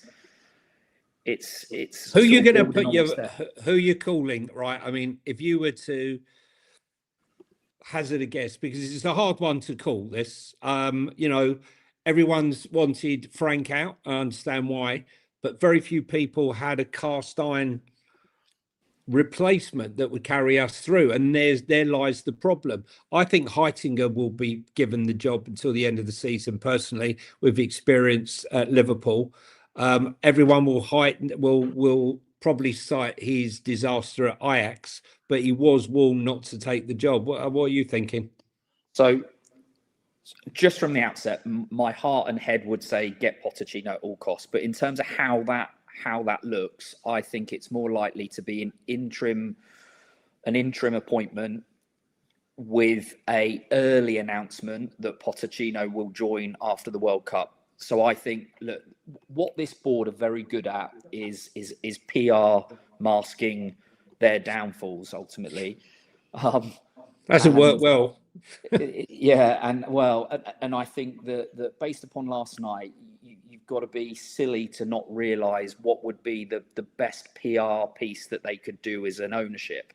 Look, I think there's only one name really that could kind of appease the fan base now, and I think it probably would. You'd get away with it saying we're going to have this interim position now, and then Mr. Pochettino and his team will follow in July. That's my feeling. But with this club, who knows? That they might go completely left field and get a Xavi or get a Zidane or somebody crazy. Who knows? But there's an article that's been written by Matt Law here, and I want to show you, Johnny. I think maybe you're. Let me just quickly put you on mute for a second. I think maybe your Arsenal, your Thomas Frank. I'm not sure. I'm going to show you this in a second. I think maybe your Thomas Frank in an Arsenal kit, having a cup of tea. That thing that you put around. Yeah. I think that the story here says that those pictures were not just shared amongst Tottenham fans, but within the Tottenham team as well. I'm going to come to it in just a second. Just before I do, Johnny, let me just put you, because the echo's horrendous. One sec. I'm going to do some super chats first, guys, and then I'm going to look at this article. Just give me 2 seconds, guys. And also to get over to Football Inc., Sean. Yeah, of course. Yeah, I'll make sure I do that as well. John Turney says sacked 3 months too late. Now get De Zerbi in to spark the stale club, and then Poch in after the World Cup. If you get De Zerbi in now, you're not getting him in on a temporary. You're going to give him a 3 or 4 year deal, and God help us, but like I'm here for it, man. Because content's got a content. So, and like I say, for me personally, the problems at Tottenham have run far higher and deeper. And as we speaking about a minute ago, I think the injury thing needs to be prioritised. Personally, I don't know what the solution is there, but big up to Anthony Murphy as well. Who's put in a super sticker. Thank you very much, Anthony. Very, very cool of you, man. Choo to you. Nick Lazy 8, big up to you, Nicky boy, member for 43 months. Gee whiz, mate, that is some hell. I think you're the longest serving member of my channel, mate. That's madness. He says, wait, what? I'm not sure what we said that makes you say that, but yeah, Thomas Frank is gone. Not sure what it is you're referring to, but big up to you, Nick. I hope you're okay, mate. Message me, man. I want to catch up with you. John Turney's come back in with another one saying, if De Zerbi isn't available, let our set piece coach take over. It's working for Brentford. Yeah. Good, very good. Big up to you, John. Big up to you, John. Ledley's knee says, how many thank messages do you think there'll be? In terms of from the players to the manager. That's interesting. That will be an interesting one. How many social media posts saying, we'll miss you, boss? Well, thank you, Gaffer. We'll miss you. Not as many as I think Ange Postecoglou got. Big up to you, Ledley's knees. That's a really interesting comment. We'll find out. Shay Bryant's in the house. Big up to you, Shay. He says, give me Roy Keane. Brilliant at every job he's done. He's a Spurs fan as well. Yeah, apparently so. Yeah, apparently he grew up as a Spurs fan. Yeah. Listen, I don't know. I mean, what job did he do that he was a successful one at in terms of management and coaching? Sunderland for a bit. He got promoted, didn't he? Republic of Ireland for a bit with Martin O'Neill, didn't he? All right, yeah, fuck it. I'll be up for it. That will also be fucking brilliant as well. His press conferences will be fun. I'm up for that too. Good shout to you. Big up to Anthony Murphy. Big up to all of you guys. Right, let's bring this in. So this is from Matt Bohr. And where's my scroller here? Here it says, Thomas Frank's bizarre obsession with Arsenal helped seal his fate. It says, by his own admission, Thomas Frank made his first rookie error as Tottenham head coach before a ball had been kicked this season, and the A word proved to be a problematic theme in his 8 months in charge. It was in his first press conference following his appointment that Frank said, I haven't seen a team that is not losing any football matches. There is Arsenal that we can't mention in the Premier League, so I made my first rookie mistake there. It was not a rookie mistake confined to his media duties. However, as Frank is said to have regularly referenced the strengths of Tottenham's North London rivals in team meetings, much to the frustration of some players. The irony of Frank finally being sacked ahead of next Sunday's game against Arsenal will not have been lost on those who were surprised by his reverence to the Premier League leaders. One source told Telegraph he was constantly going on to the players about Arsenal, and they quickly got sick of it. Even before and after the game at the Emirates, he was telling them how good Arsenal were. The feeling among some was very much just shut up about Arsenal. It's hardly surprising then that players were just as dismayed as supporters to see pictures. Frank holding an Arsenal cup. Is this your one, Johnny? Was that your one? Johnny, you there? Yeah, I had different ones, but mine did very, very well. Let's put it like went a bit viral. So that one wasn't yours. Was this one yours? No, I did mine, not those two. Okay. No. Oh, fair enough. It undoubtedly made life more difficult for Frank, that is, and Tottenham's struggles came at a time when Arsenal were top of the Premier League, yada, yada, yada. Venkatesham can also be accused of making rookie errors that did not help Frank. The club were gazumped by Arsenal for Eberechi Eze in the summer, and the decision is to officially reappoint Paratici as co-sporting director in October blew up in Venkatesham's face. It was announced 3 months later that the Italian would leave at the start of February. Former Tottenham head coach Ange Postecoglou once joked the Australian National Team Federation would replace him with John the Pragmatist, and those words resonated with Spurs players who worked with Postecoglou's successor and fans who watched Frank's team. Just last week, Frank concluded, I'm pretty sure there are also some players who don't think I am the best bloke or whatever it is. Wow. Also, almost from day one, there was a feeling within the squad that Frank placed too much emphasis on the opposition in training and preparation. We said this all season, haven't we, Johnny? A source said most of the work was on what to do out of possession and how to nullify the opposition rather than working on how they could hurt opponents. That would piss me off as well. That was reflected in performances and results with some success in the early weeks of the season, as Tottenham won three of their first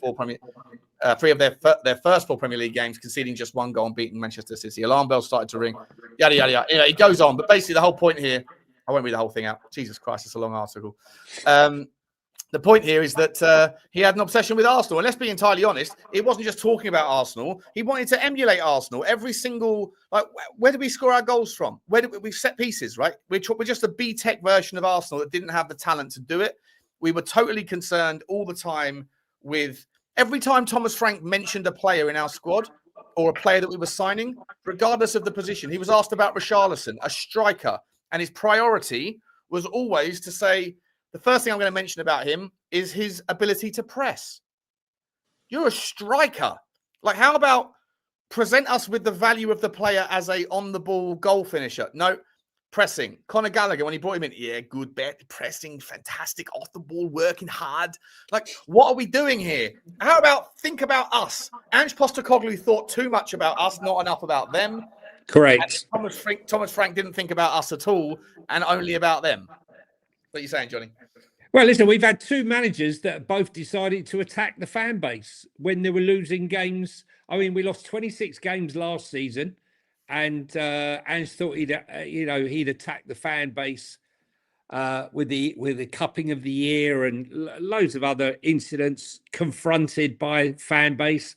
And this season, we've had players confronting the fans and Thomas Frank saying ridiculous things. I mean, some of the things he's come out with, in defence of some of the performances are laughable.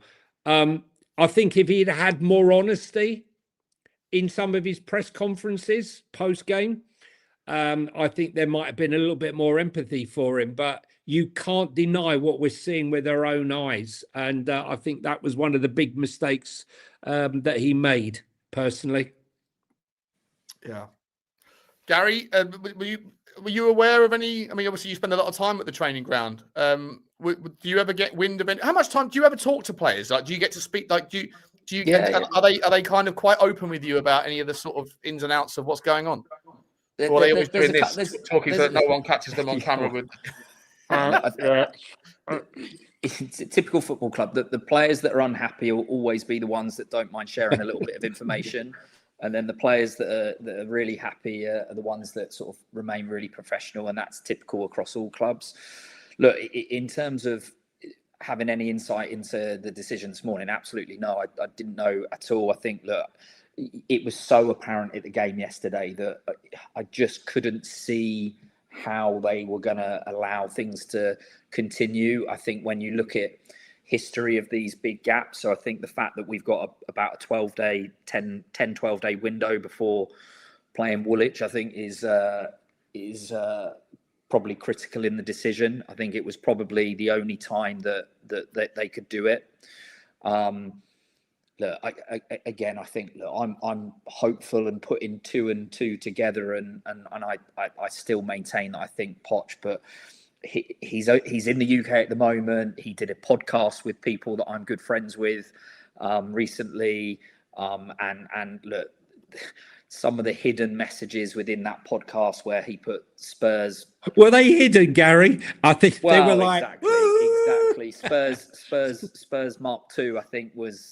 Like, I don't know. I just think, and look, what I will say with Poch is that there's a few people that still are very respected in the club, that the likes of Ozzy Ardiles and people like that carry a bit of weight to the board. And I think there are some voices within the club that Clive Allen is another one that kind of are very big Poch ambassadors and are still very involved. And I'm not saying they're advisors to the board, but they're definitely voices that are listened to by the club.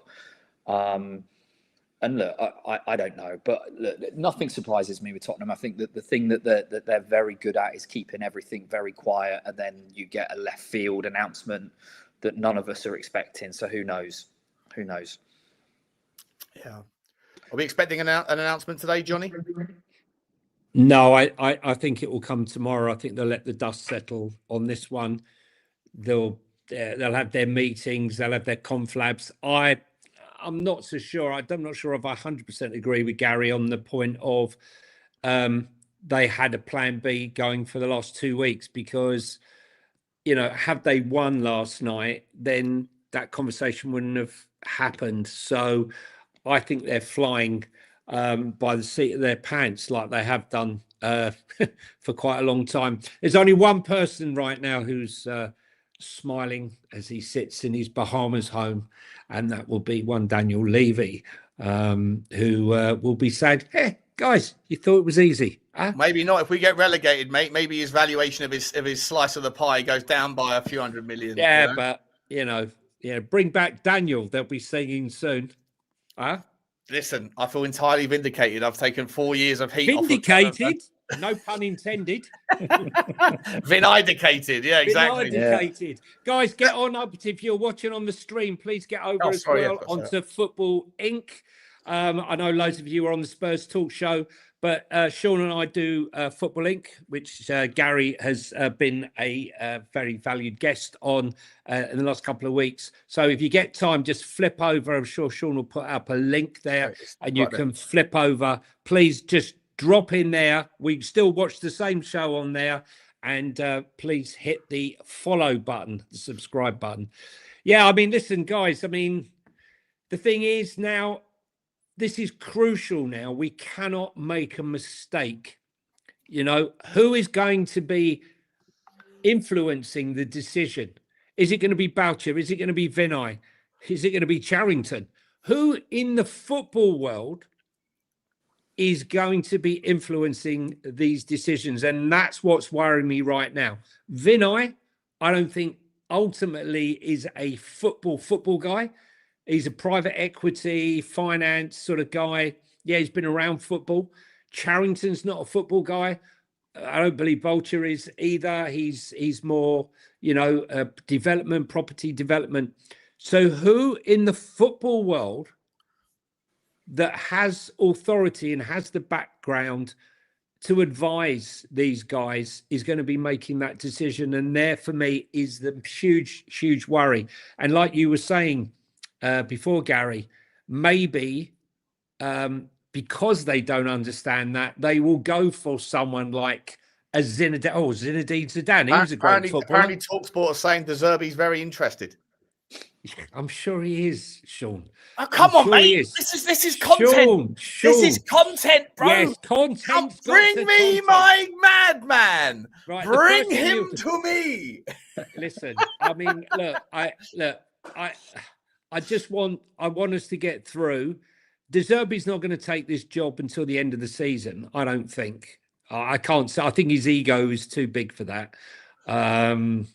I personally think, but I wouldn't be surprised. No, he wouldn't come in and take it on a try before you buy. Well, that's what I'm saying. He'll take it. He'll go, yeah. You want me now? Come and get me now. And I want 10 million a year. Yeah. And I want survival bonus, 5 million. What you give him 3 million to the end of the year, and then 3 million survival bonus, right? Yeah. And then you promise him 300 million in the summer. And then he promises you that that's the fine. But do you know what happened by October? I go fucking crazy. I say it's a club. But no, not like a Conte. I say it more aggressive.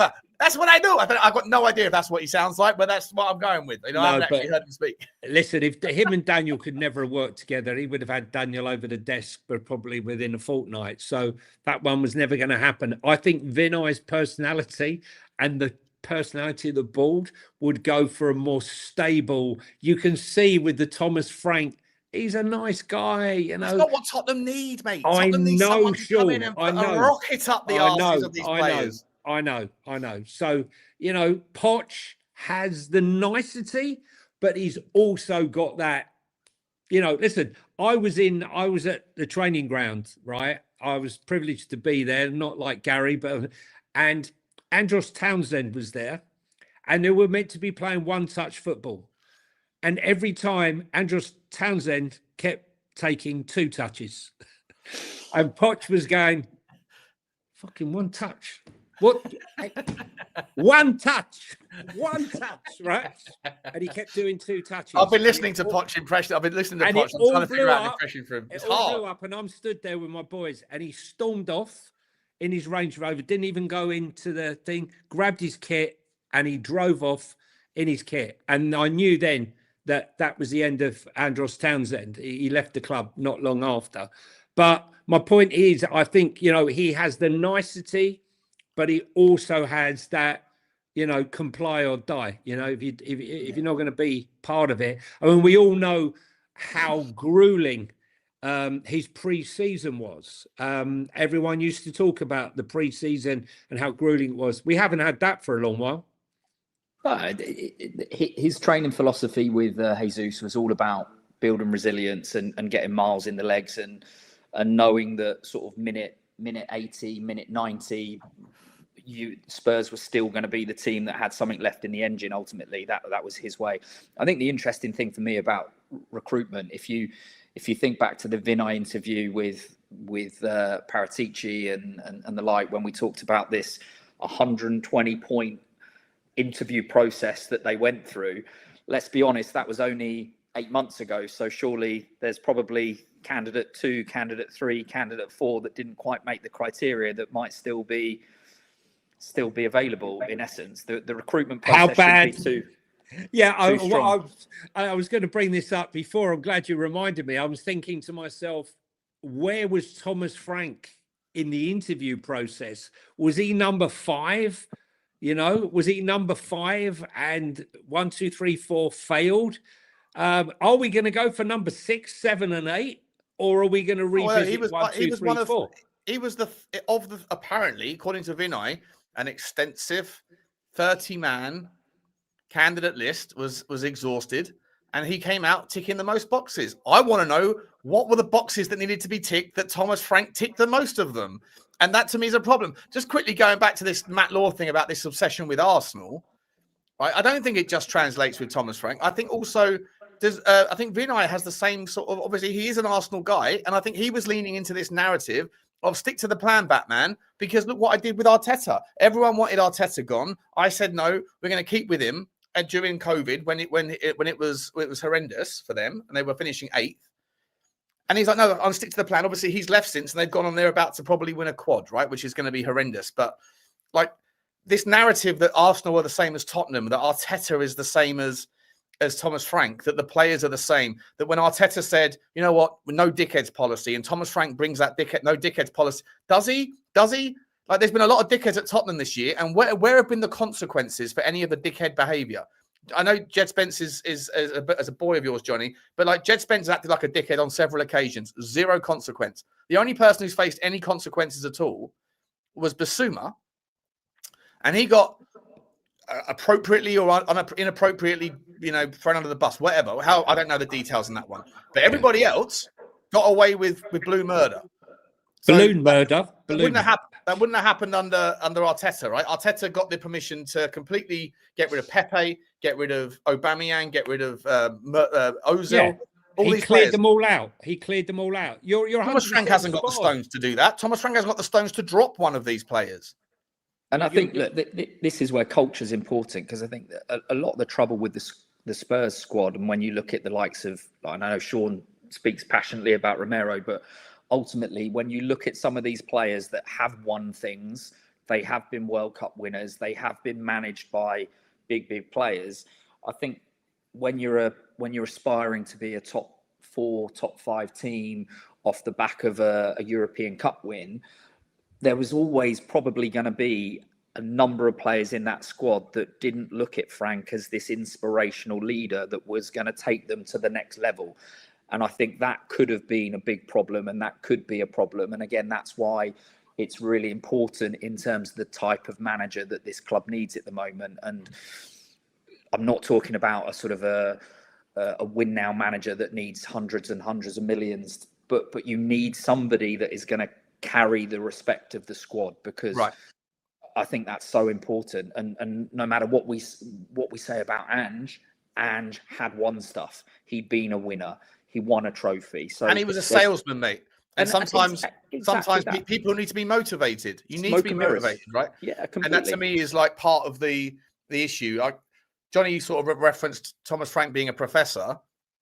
I tend to agree with him, but not for the same reasons. What's a professor? He's an academic, right? Academics aren't interested in selling stories. They're not interested in selling newspaper or data. They're interested in analyzing and coming to conclusions. And the sales spin, the kind of, it's like working in the civil service. All you got to do is figure out the process and get to the point.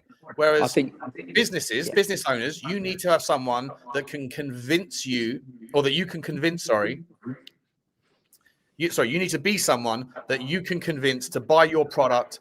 And in order to do that, you have to set expectations that are slightly above the reality. Obviously, there's a value in being sincere and honest. There is a value in that, because you don't want to look like a fraud later on. But if you're just sitting, let's be honest, right? I said this yesterday on a show, I think it was on this show. If you've got a product that is so good in any industry, whether you're in energy, whether you're in tech, whether you're in football, in marketing, whatever, if you have figured out a product that is just supremely better than whatever else is on the market, it will sell itself. You don't need to market it, but those things don't exist, right? Those things come around once in a generation, some sort of game changer in life. The rest of us have to deal with a product that is probably marginally good or bad or whatever, somewhere around the average. And so your ability to get clients to buy into you is in your ability to sell the dream of what might happen, not what will necessarily happen. And Thomas Frank, this is where I agree with Johnny. He's a professor, and by that I mean an academic, in that he's not interested in telling selling the story. He's interested more in protecting and being close to a level of reality. Studies the game, Sean. But that's fine. But the first thing that came out of his mouth, Johnny, as a Tottenham in his first interview was the one thing I guarantee: we will lose matches. Like, what? Yeah, it was wrong. Then, this is what I'm saying. So bad, right? And then you hear Pochettino. Yeah. So quickly, let me finish my rant. You hear Pochettino on the interview a couple of days ago saying a team like Tottenham, they need to be winning Champions League. They need to be like, and everyone's going, that's my guy. That's my guy. And even Ange Postecoglou, as much as he was a fraud, said, I always win things in my second season. You buy time, you buy belief, you buy into that sort of thing. Thomas Frank never did any of that crap. Correct. His first words were negative, and it was a slippery slope. And the other thing which I wanted to ask Gary was, under Thomas Frank at Brentford, 23-24 season, is it 23-24? He had terrible injuries, right? And I sort of know, and bit before that, players like Josh Da Silva, so on and so forth. Why have we transported Brentford's problem into Spurs, and it's replicated itself, what Brentford had 23-24 to what we've had 25-26? It seems to have replicated itself, Gary. And I'll ask the question, why have now Brentford, not having lost so many staff members, not imploded themselves with injuries and the like? In fact, they flourished rather than imploded. Yeah, I think broadly, I know some of the guys that have come over from Brentford, and some of them are really good guys. There's some good practitioners there. So just to be clear, I think for me, this is probably to do with a couple of things. Look, that they having come from Brentford probably haven't had the experience of the number of games, the volume of games that you have when you're in Europe, and the frequency of those. Potentially the inherited squad injuries that they have inherited have had a massive impact. So if you're starting on the back foot, to move forward's always going to be a bit of a challenge. And again, I genuinely think that because there's been such a big transition, it's not necessarily the thing that should happen. The thing that's gone against Frank is, I have no doubt some of the changes that we were making in the backroom staff perspective in the performance world over time would have worked. Would have helped him. Would have helped and would have worked.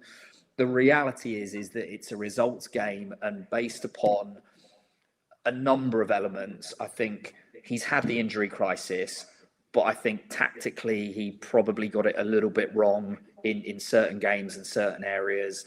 I think the lack of quality that's in the squad at the current time is apparent. I think when you put all of those things together, he's just been part of a perfect storm that was going to lead to this ultimately. Let's not forget, we finished 17th last season, and when I look at the recruitment and the squad, we didn't really necessarily enhance the starting 11 or the first 15 players that are available.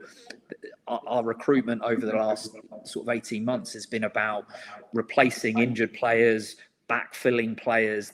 There's been no sort of strategy that really develops it. So I think from my perspective, I think, ultimately the staff that are there might not have the experience of a top four team that are trying to compete across all four competitions and have done well in Europe, which has meant we've progressed and that the game volume is still there. And look, we've lost some people at the club that have been part of that environment and do. We've got to keep them though. What I'm worried about, Gary, is that, there's this knee-jerk reaction where, having tried to fill the void that was created by Ange not having these staff members and Jeff leaving and all these other staff members who were intrinsic in the background of Spurs for the last few years that have now left and gone on to, well, some would say bigger and better things. If we have this knee-jerk reaction where we remove these Brentford guys who have come in, we are going to create a situation for ourselves that is just going to replicate what's gone on before. We're going to be back to ground zero again. We can't do that, surely.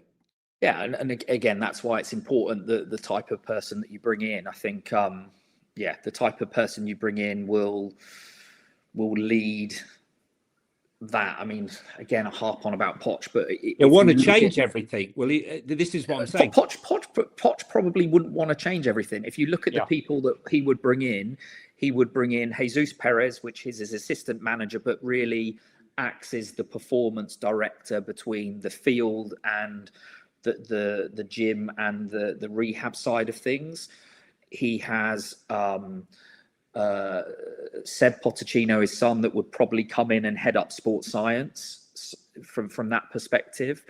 But they would probably work with what they've got there. They wouldn't necessarily want to bring any additional in, and then you'd have Tony and who's a coach, and they bring their goalkeeping coach with them. I know that they're working with a strength and conditioning coach at the moment. So his team consists of about 5 or 6 people, which isn't a huge amount. And a lot of those are kind of the on-pitch coaching team. So I think, having seen what Poch did the first time around, he can work with what's there, as long as the culture's being driven from the 4 or 5 key people that he's got working with him. Can I ask you a question? Do you think, I was contemplating this, whether the conditioning and the medical side should be independent, regardless of the manager that's in situ? Because we have a situation where the managers are changing every 18 months, 2 years, 9 months, 10 months, whatever. Yeah. If we have this perpetual change the whole time, then the core of what we need to have, the medical, the conditioning, is constantly changing. Surely there has to be continuity in that and consistency there for the players and for the structure of the club, that it should be remained in almost independent of what the managers are doing. I mean, what are your thoughts on that? Yeah, 100%. And to be fair to Tottenham, that has been, up until Ange, that has been consistent. Look, I think fundamentally it's not uncommon knowledge that Ange came in and he was the one that sort of pushed people on, ultimately, that should not have left the club. And there was that kind of best-in-class culture at Tottenham, where you did have a very good head of medical services that was developing a good medical team, that had a pretty good injury kind of history over the years. And ultimately we lost those people. And I think Frank has had to pick up the pieces. It's why we've had to recruit so many people in, ultimately. And I do think that probably 4 or 5 of the 9 that have been brought in from Frank will probably remain at the club, and certainly could work under whoever comes in. I think we're in, as a club, we're just in a really difficult position. I think we're in a difficult position where we had a really terrible injury problem last season that's rolled into this season. The squad hasn't been invested in the right levels and in the right areas, and I think that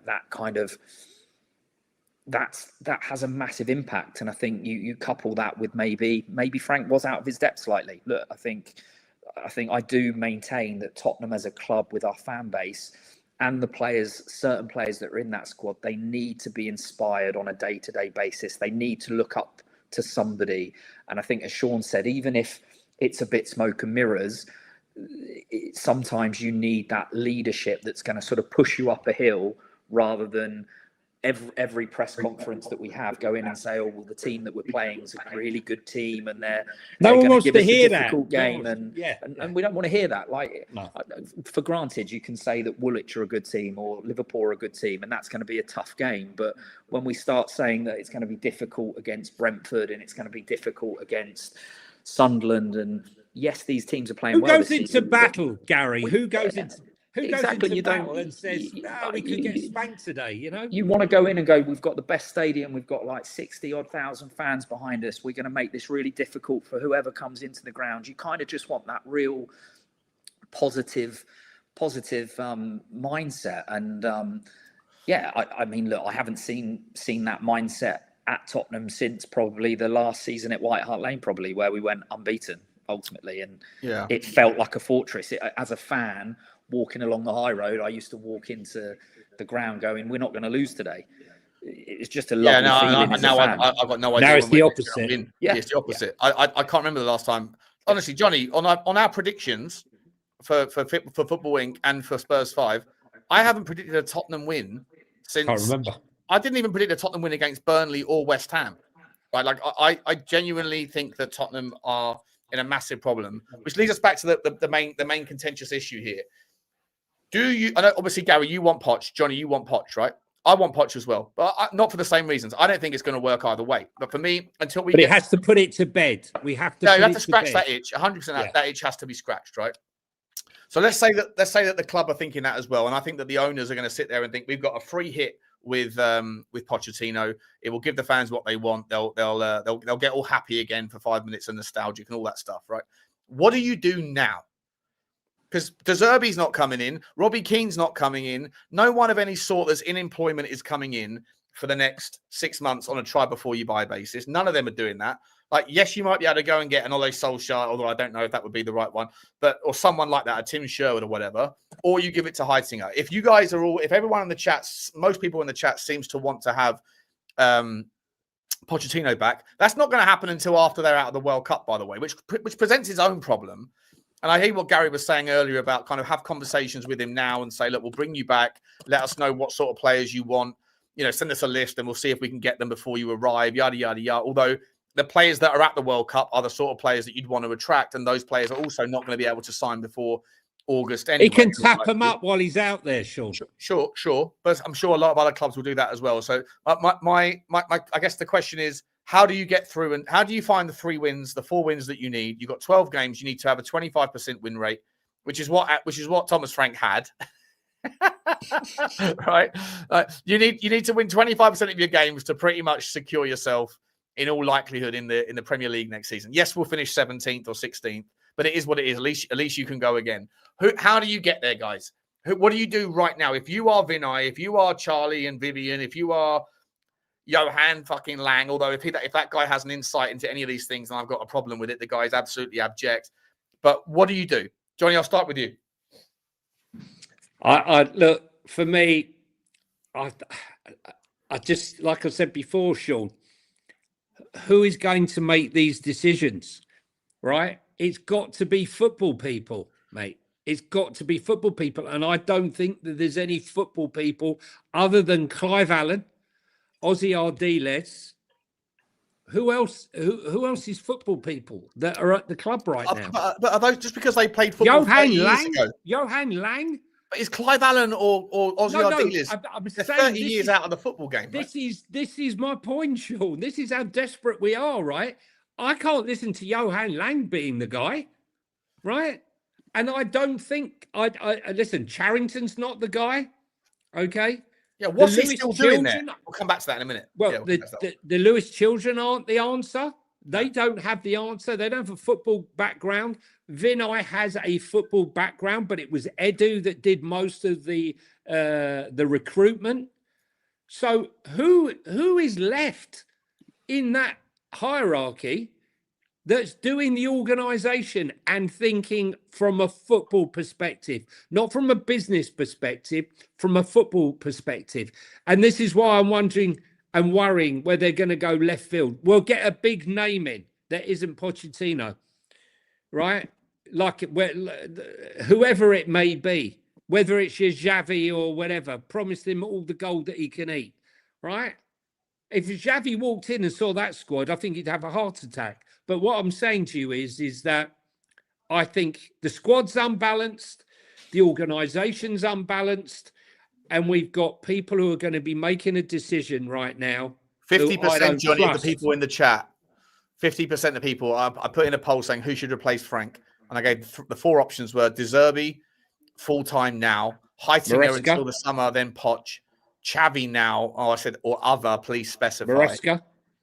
I've seen a few people that have been answering it saying Maresca. I see people saying Clive Allen, etc. But basically 50% of people are saying give it to Heitinger until the summer. I think so as well. That is exactly where I that's where I land. And maybe to pull Gary's thing in there. It's like Heitinga has a few words with Poch, and Heitinga's promised, a role alongside them in the organisation. I think it'd be very difficult though, because obviously, Jesus and Poch are one and the same. They go everywhere like husband and wife. So that might be difficult. It might be difficult for them. But right now for me, it's Heitinga and Cochrane. Maybe we'll see Cochrane come out of his shell, because I do believe Cochrane is a good coach. He's very highly respected in the England setup and has been throughout his career since he left Spurs. And I think maybe he might blossom with Heitinga. What are your thoughts, Gary? I was going to say that I think Heitinga was brought in for a reason. I think ultimately, again, we talk about this plan. Is there a plan and stuff? And I just think that he was brought in at the level he's coached at for a reason. I think Justin Cochrane will ultimately stay. We've got to remember, before Brentford, he was a Tottenham boy anyway, and was very well respected by the Tottenham kind of hierarchy. So my feeling would be that, you have those two in on an interim, and then it's then open season in the summer to who we get, whether it be Poch or whether it be another one of the big World Cup coaches that are going to be available post World Cup. I mean, that's the key, isn't it? That when you look at who's available now to who is available at the summer, it's going to be a challenge of who's there, I think. But it's just whether those two together can get the 3 or 4 results that are needed. And look, I know that Justin's a really well-respected coach. He's liked by the team. So he might well be able to get something out of them in the game. They can relate to him. I think they can relate to him much more than they can relate to Frank. Yeah. And Heitinga, if you read all the reports coming out of Liverpool, the players really related to him. And Arne Slot didn't want him to go and take the Ajax job. He made a mistake, but it seems to be everyone's holding that Ajax job up. I've seen a few things on Instagram, a few people saying that Liverpool fans saying Heitinga was well respected. I spoke to a really good mate of mine and his mate on a phone call a couple of days ago, the big Liverpool fans, and I asked them the same question. I said, like, what was the take around the Liverpool? Because obviously we don't know. I don't know the club close enough. And they said, the players, absolutely love Heitinga. They get motivated by his sweet little Dutch accent. I don't know. Something about him apparently that kind of motivates. So, he's got the Ajax way, once upon a time, the Ajax Academy, the Ajax way, the Johan Cruyff or what have you, everything that went through that academy consistently producing top players.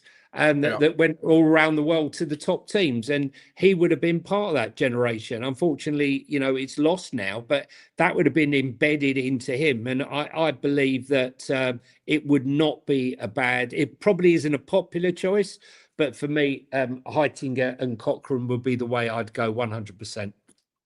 All right, listen, I've got a couple of super chats to do, and then I've got one. I don't know how much time you guys have got. I've got one more topic for you, if that's okay, guys. You've got 10 minutes more. Is that okay, Gary? Yeah, 10 minutes more. I've got a meeting that I've got to rush off to. Okay, mate. I won't. Anyone would think it was important, Gary. Well, are you at the training ground today, or are you at home? You can't say. Yeah, I sent you a message. Yeah, you sent a message. Sorry, I haven't seen it. Sorry. Okay. Nice. Wink, say no more. Tell like me, photography, Yeah. The Stoic says best quiz contestants tradition. And the next one, big up to you, Stoic. I love that, mate. Yeah, the next one is, we don't know yet. We'll find out in a couple of days for sure. Although apparently the Tottenham players have been given 5 days off before getting back to work.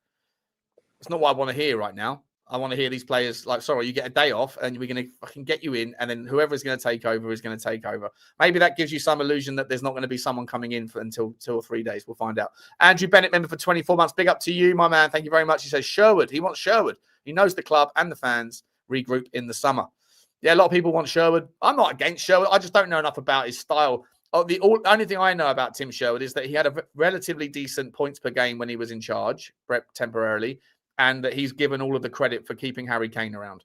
That's all I know of his style, really. I don't remember much else. But Sherwood can go to Forest. Sherwood Forest when Sean Dyche gets the sack. Nice. Todd Mills says, my first ever super chat was Frank is wank. Now my 6th super chat is Frank is wank. January window has put us in the shit. Would we be this bad under Ange? Yeah, I think we would, mate. I think we would. I'm sorry. Like, people have this weird sort of recollection that things were different. He went to Forest and he lost 7 out of 8, and he only drew the other one.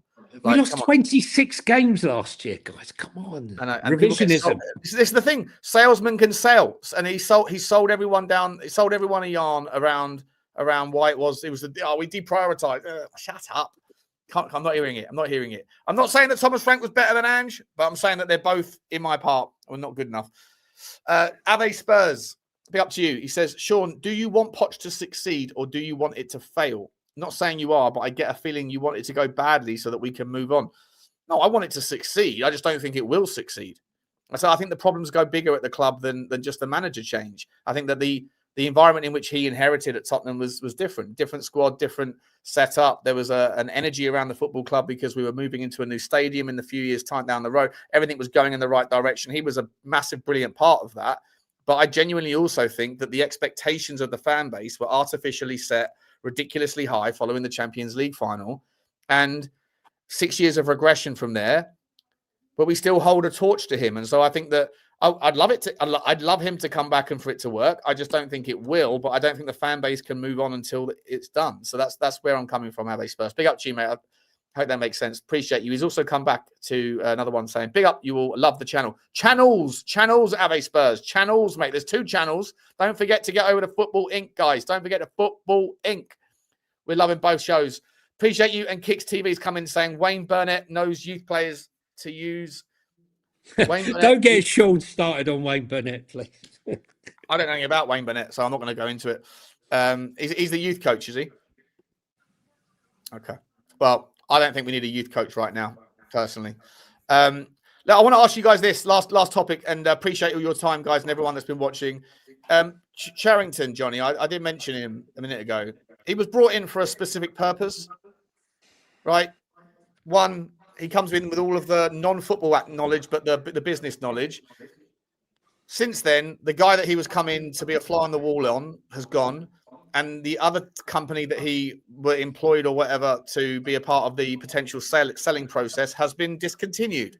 Why is Charrington still involved in the football club? What value does he serve? It's interesting. I mean, I take it you're suggesting banker wanker. But no, not at all. I'm just saying I don't know what purpose he serves anymore.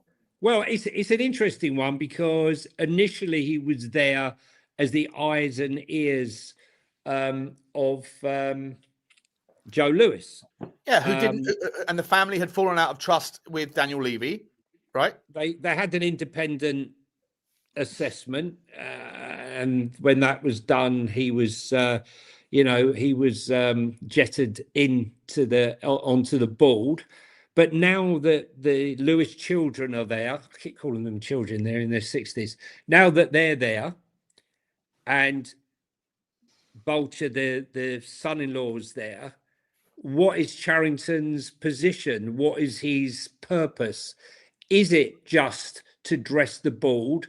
I said to you right from the beginning, I believe that he's there to dress the board for outside investors. When you come to invest in a business and you look at Vinay's background, private equity and all the rest of it, and Charrington with private banking and all the rest of it, and his black book of who's who, when you're looking to look at a board, I think they add the credibility that financial people would be looking at to be impressive. And if they weren't there, maybe they wouldn't be as impressive. So I think it's there purely for money. All of that's gone now, isn't it, Johnny? Money. No, I don't believe that they're not ultimately looking to sell. You can deny all you like. Why not engage with the tech DJ, my boy? Listen, why did they get rid of Rothschilds? Well, maybe because they didn't do their job. But my point is that Charrington came in with a specific purpose, right? And it was clear to everyone that has two brain cells in their mind. It was to keep an eye on Daniel Levy, because there were suggestions that Daniel Levy was like cooking the books, but like serving his own interests. Skimming. And obviously to try to get some investment in the club. Since he's been there, they've got rid of the guy that he was there to monitor. They've sacked the people that were employed to get some investment. And they've said that the club's not for sale. Okay, cool. So then what are you still doing here, bro? Well, this is what I'm saying. I don't believe you can say what you like, but I don't believe you put a finance guy there. If they're genuinely looking for a sale, Johnny, they genuinely are looking for investment. Why did they walk away from talking to the tech guy and Wing Fi and Stavely? Like, well, we don't know. We're not math on it. We're not privy to the amount of money they're looking for, whether they're looking at it as a cash cow, whether Charrington, with his banking experience, is the guy leading the finance aspect of the operation, sitting above Vinay. Even though Vinay was offered private equity jobs when he left Arsenal, both in Saudi, and he was offered a similar job at Newcastle. So, you know, he does have some credibility. But look, I personally terms, he doesn't. No, he doesn't. Not in football terms, which is exactly my worry. Right? We don't have anyone of a football background. And the same with this Nick fucking geezer from Tavistock. Correct. I don't know. The whole thing to me seems a bit weird. Gary, I know you've got to go, mate, so I just want to get your last words on that one, and then we'll round off, buddy. Like, have you got any insight on this? Like, what's the point of Charrington? What's the point of these guys, Nick Butcher or whatever his name is? I don't get it. It doesn't make any sense now. Look, I think fundamentally, those people were brought on board because Daniel Levy leaving ultimately. So they needed to backfill the amount of work that was going on at the club by Daniel. Look, Daniel ran the club pretty much on his own ultimately for so long, that I think when you're then going to move that individual on, they need to bring in and be seen to bring in experts that can backfill that. Look, I'm with Johnny that I still think that at the right price, the club will be sold.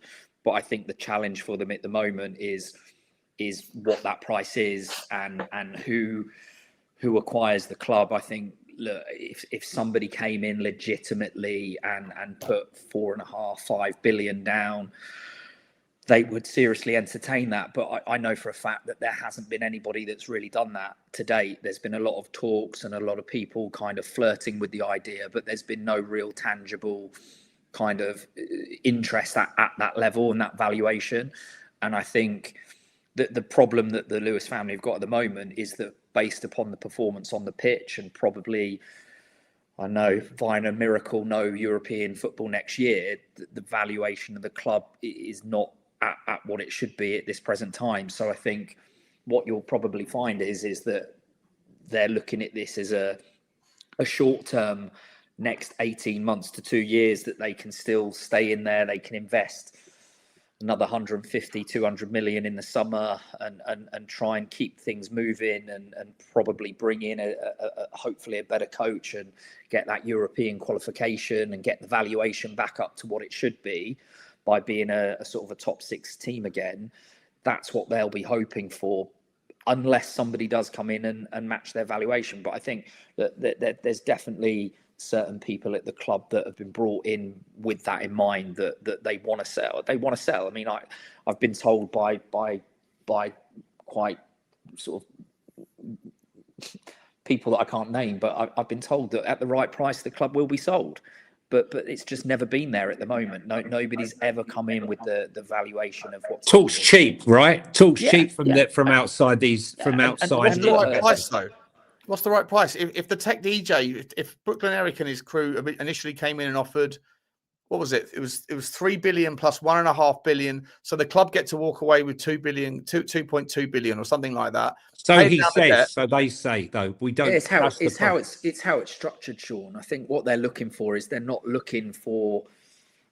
Look, I think no matter what you say, they do want to hand the club over to a good buyer that is going to continue to invest in the team. I think ultimately they don't want to leave the club and leave it in a dire situation, that it's a poor owner that's come in and the cash that's promised for player investment isn't there. So I think they'll want to leave a legacy in terms of making sure the right buyer's there. But with all of these things, it's how the finance is structured of a £4.5 billion valuation of a football club. Right, but all they did was that they put in these people put in an expression of interest to which it was unilaterally rejected. So, in terms of the way that the takeover panel works, you don't have to accept the deal, but you can at least engage in the conversation. But they said, no, we're not interested. And Brooklyn Eric has had multiple conversations with Joe Lewis, according to Martin Lipton and according to the other sources. And they said that they're not interested. So, we can speculate onto the rationale as to why, but if we're going to believe, at least if we're going to go with what the information that's out there, but he can't fund it on his own, can he, Sean? That's the key. That's what this. But recently, apparently, the two people that were. I mean, we don't know about Wingfi. We don't know about him. There's very little information about him. But they had the initial expression. Brooklyn Eric said that he had a consortium of NFL teams, or NFL owners, and NBA owners, and all this stuff. And then one of them was Rock Capital, who was reached out to by Matt Law, or I think it was Matt Law. It was Matt Law, and Rock Capital said, yeah, we looked at a property in London, in the Premier League. That could have been Tottenham, it could have been West Ham, but it's likely to be Tottenham given the timing. He said, no, and subsequently we're not going to move forward because of the economics of it. So. Again, it's easy to sit there and for them to say, yeah, we're happy to sell at the right price. But if the price that they're asking is something that's just extraordinarily greedy, then we are where we are. And I don't put that blame at the feet of the people that want to purchase at a reasonable price. Let's be honest, 4 billion plus 1.5 billion of working capital into the football club.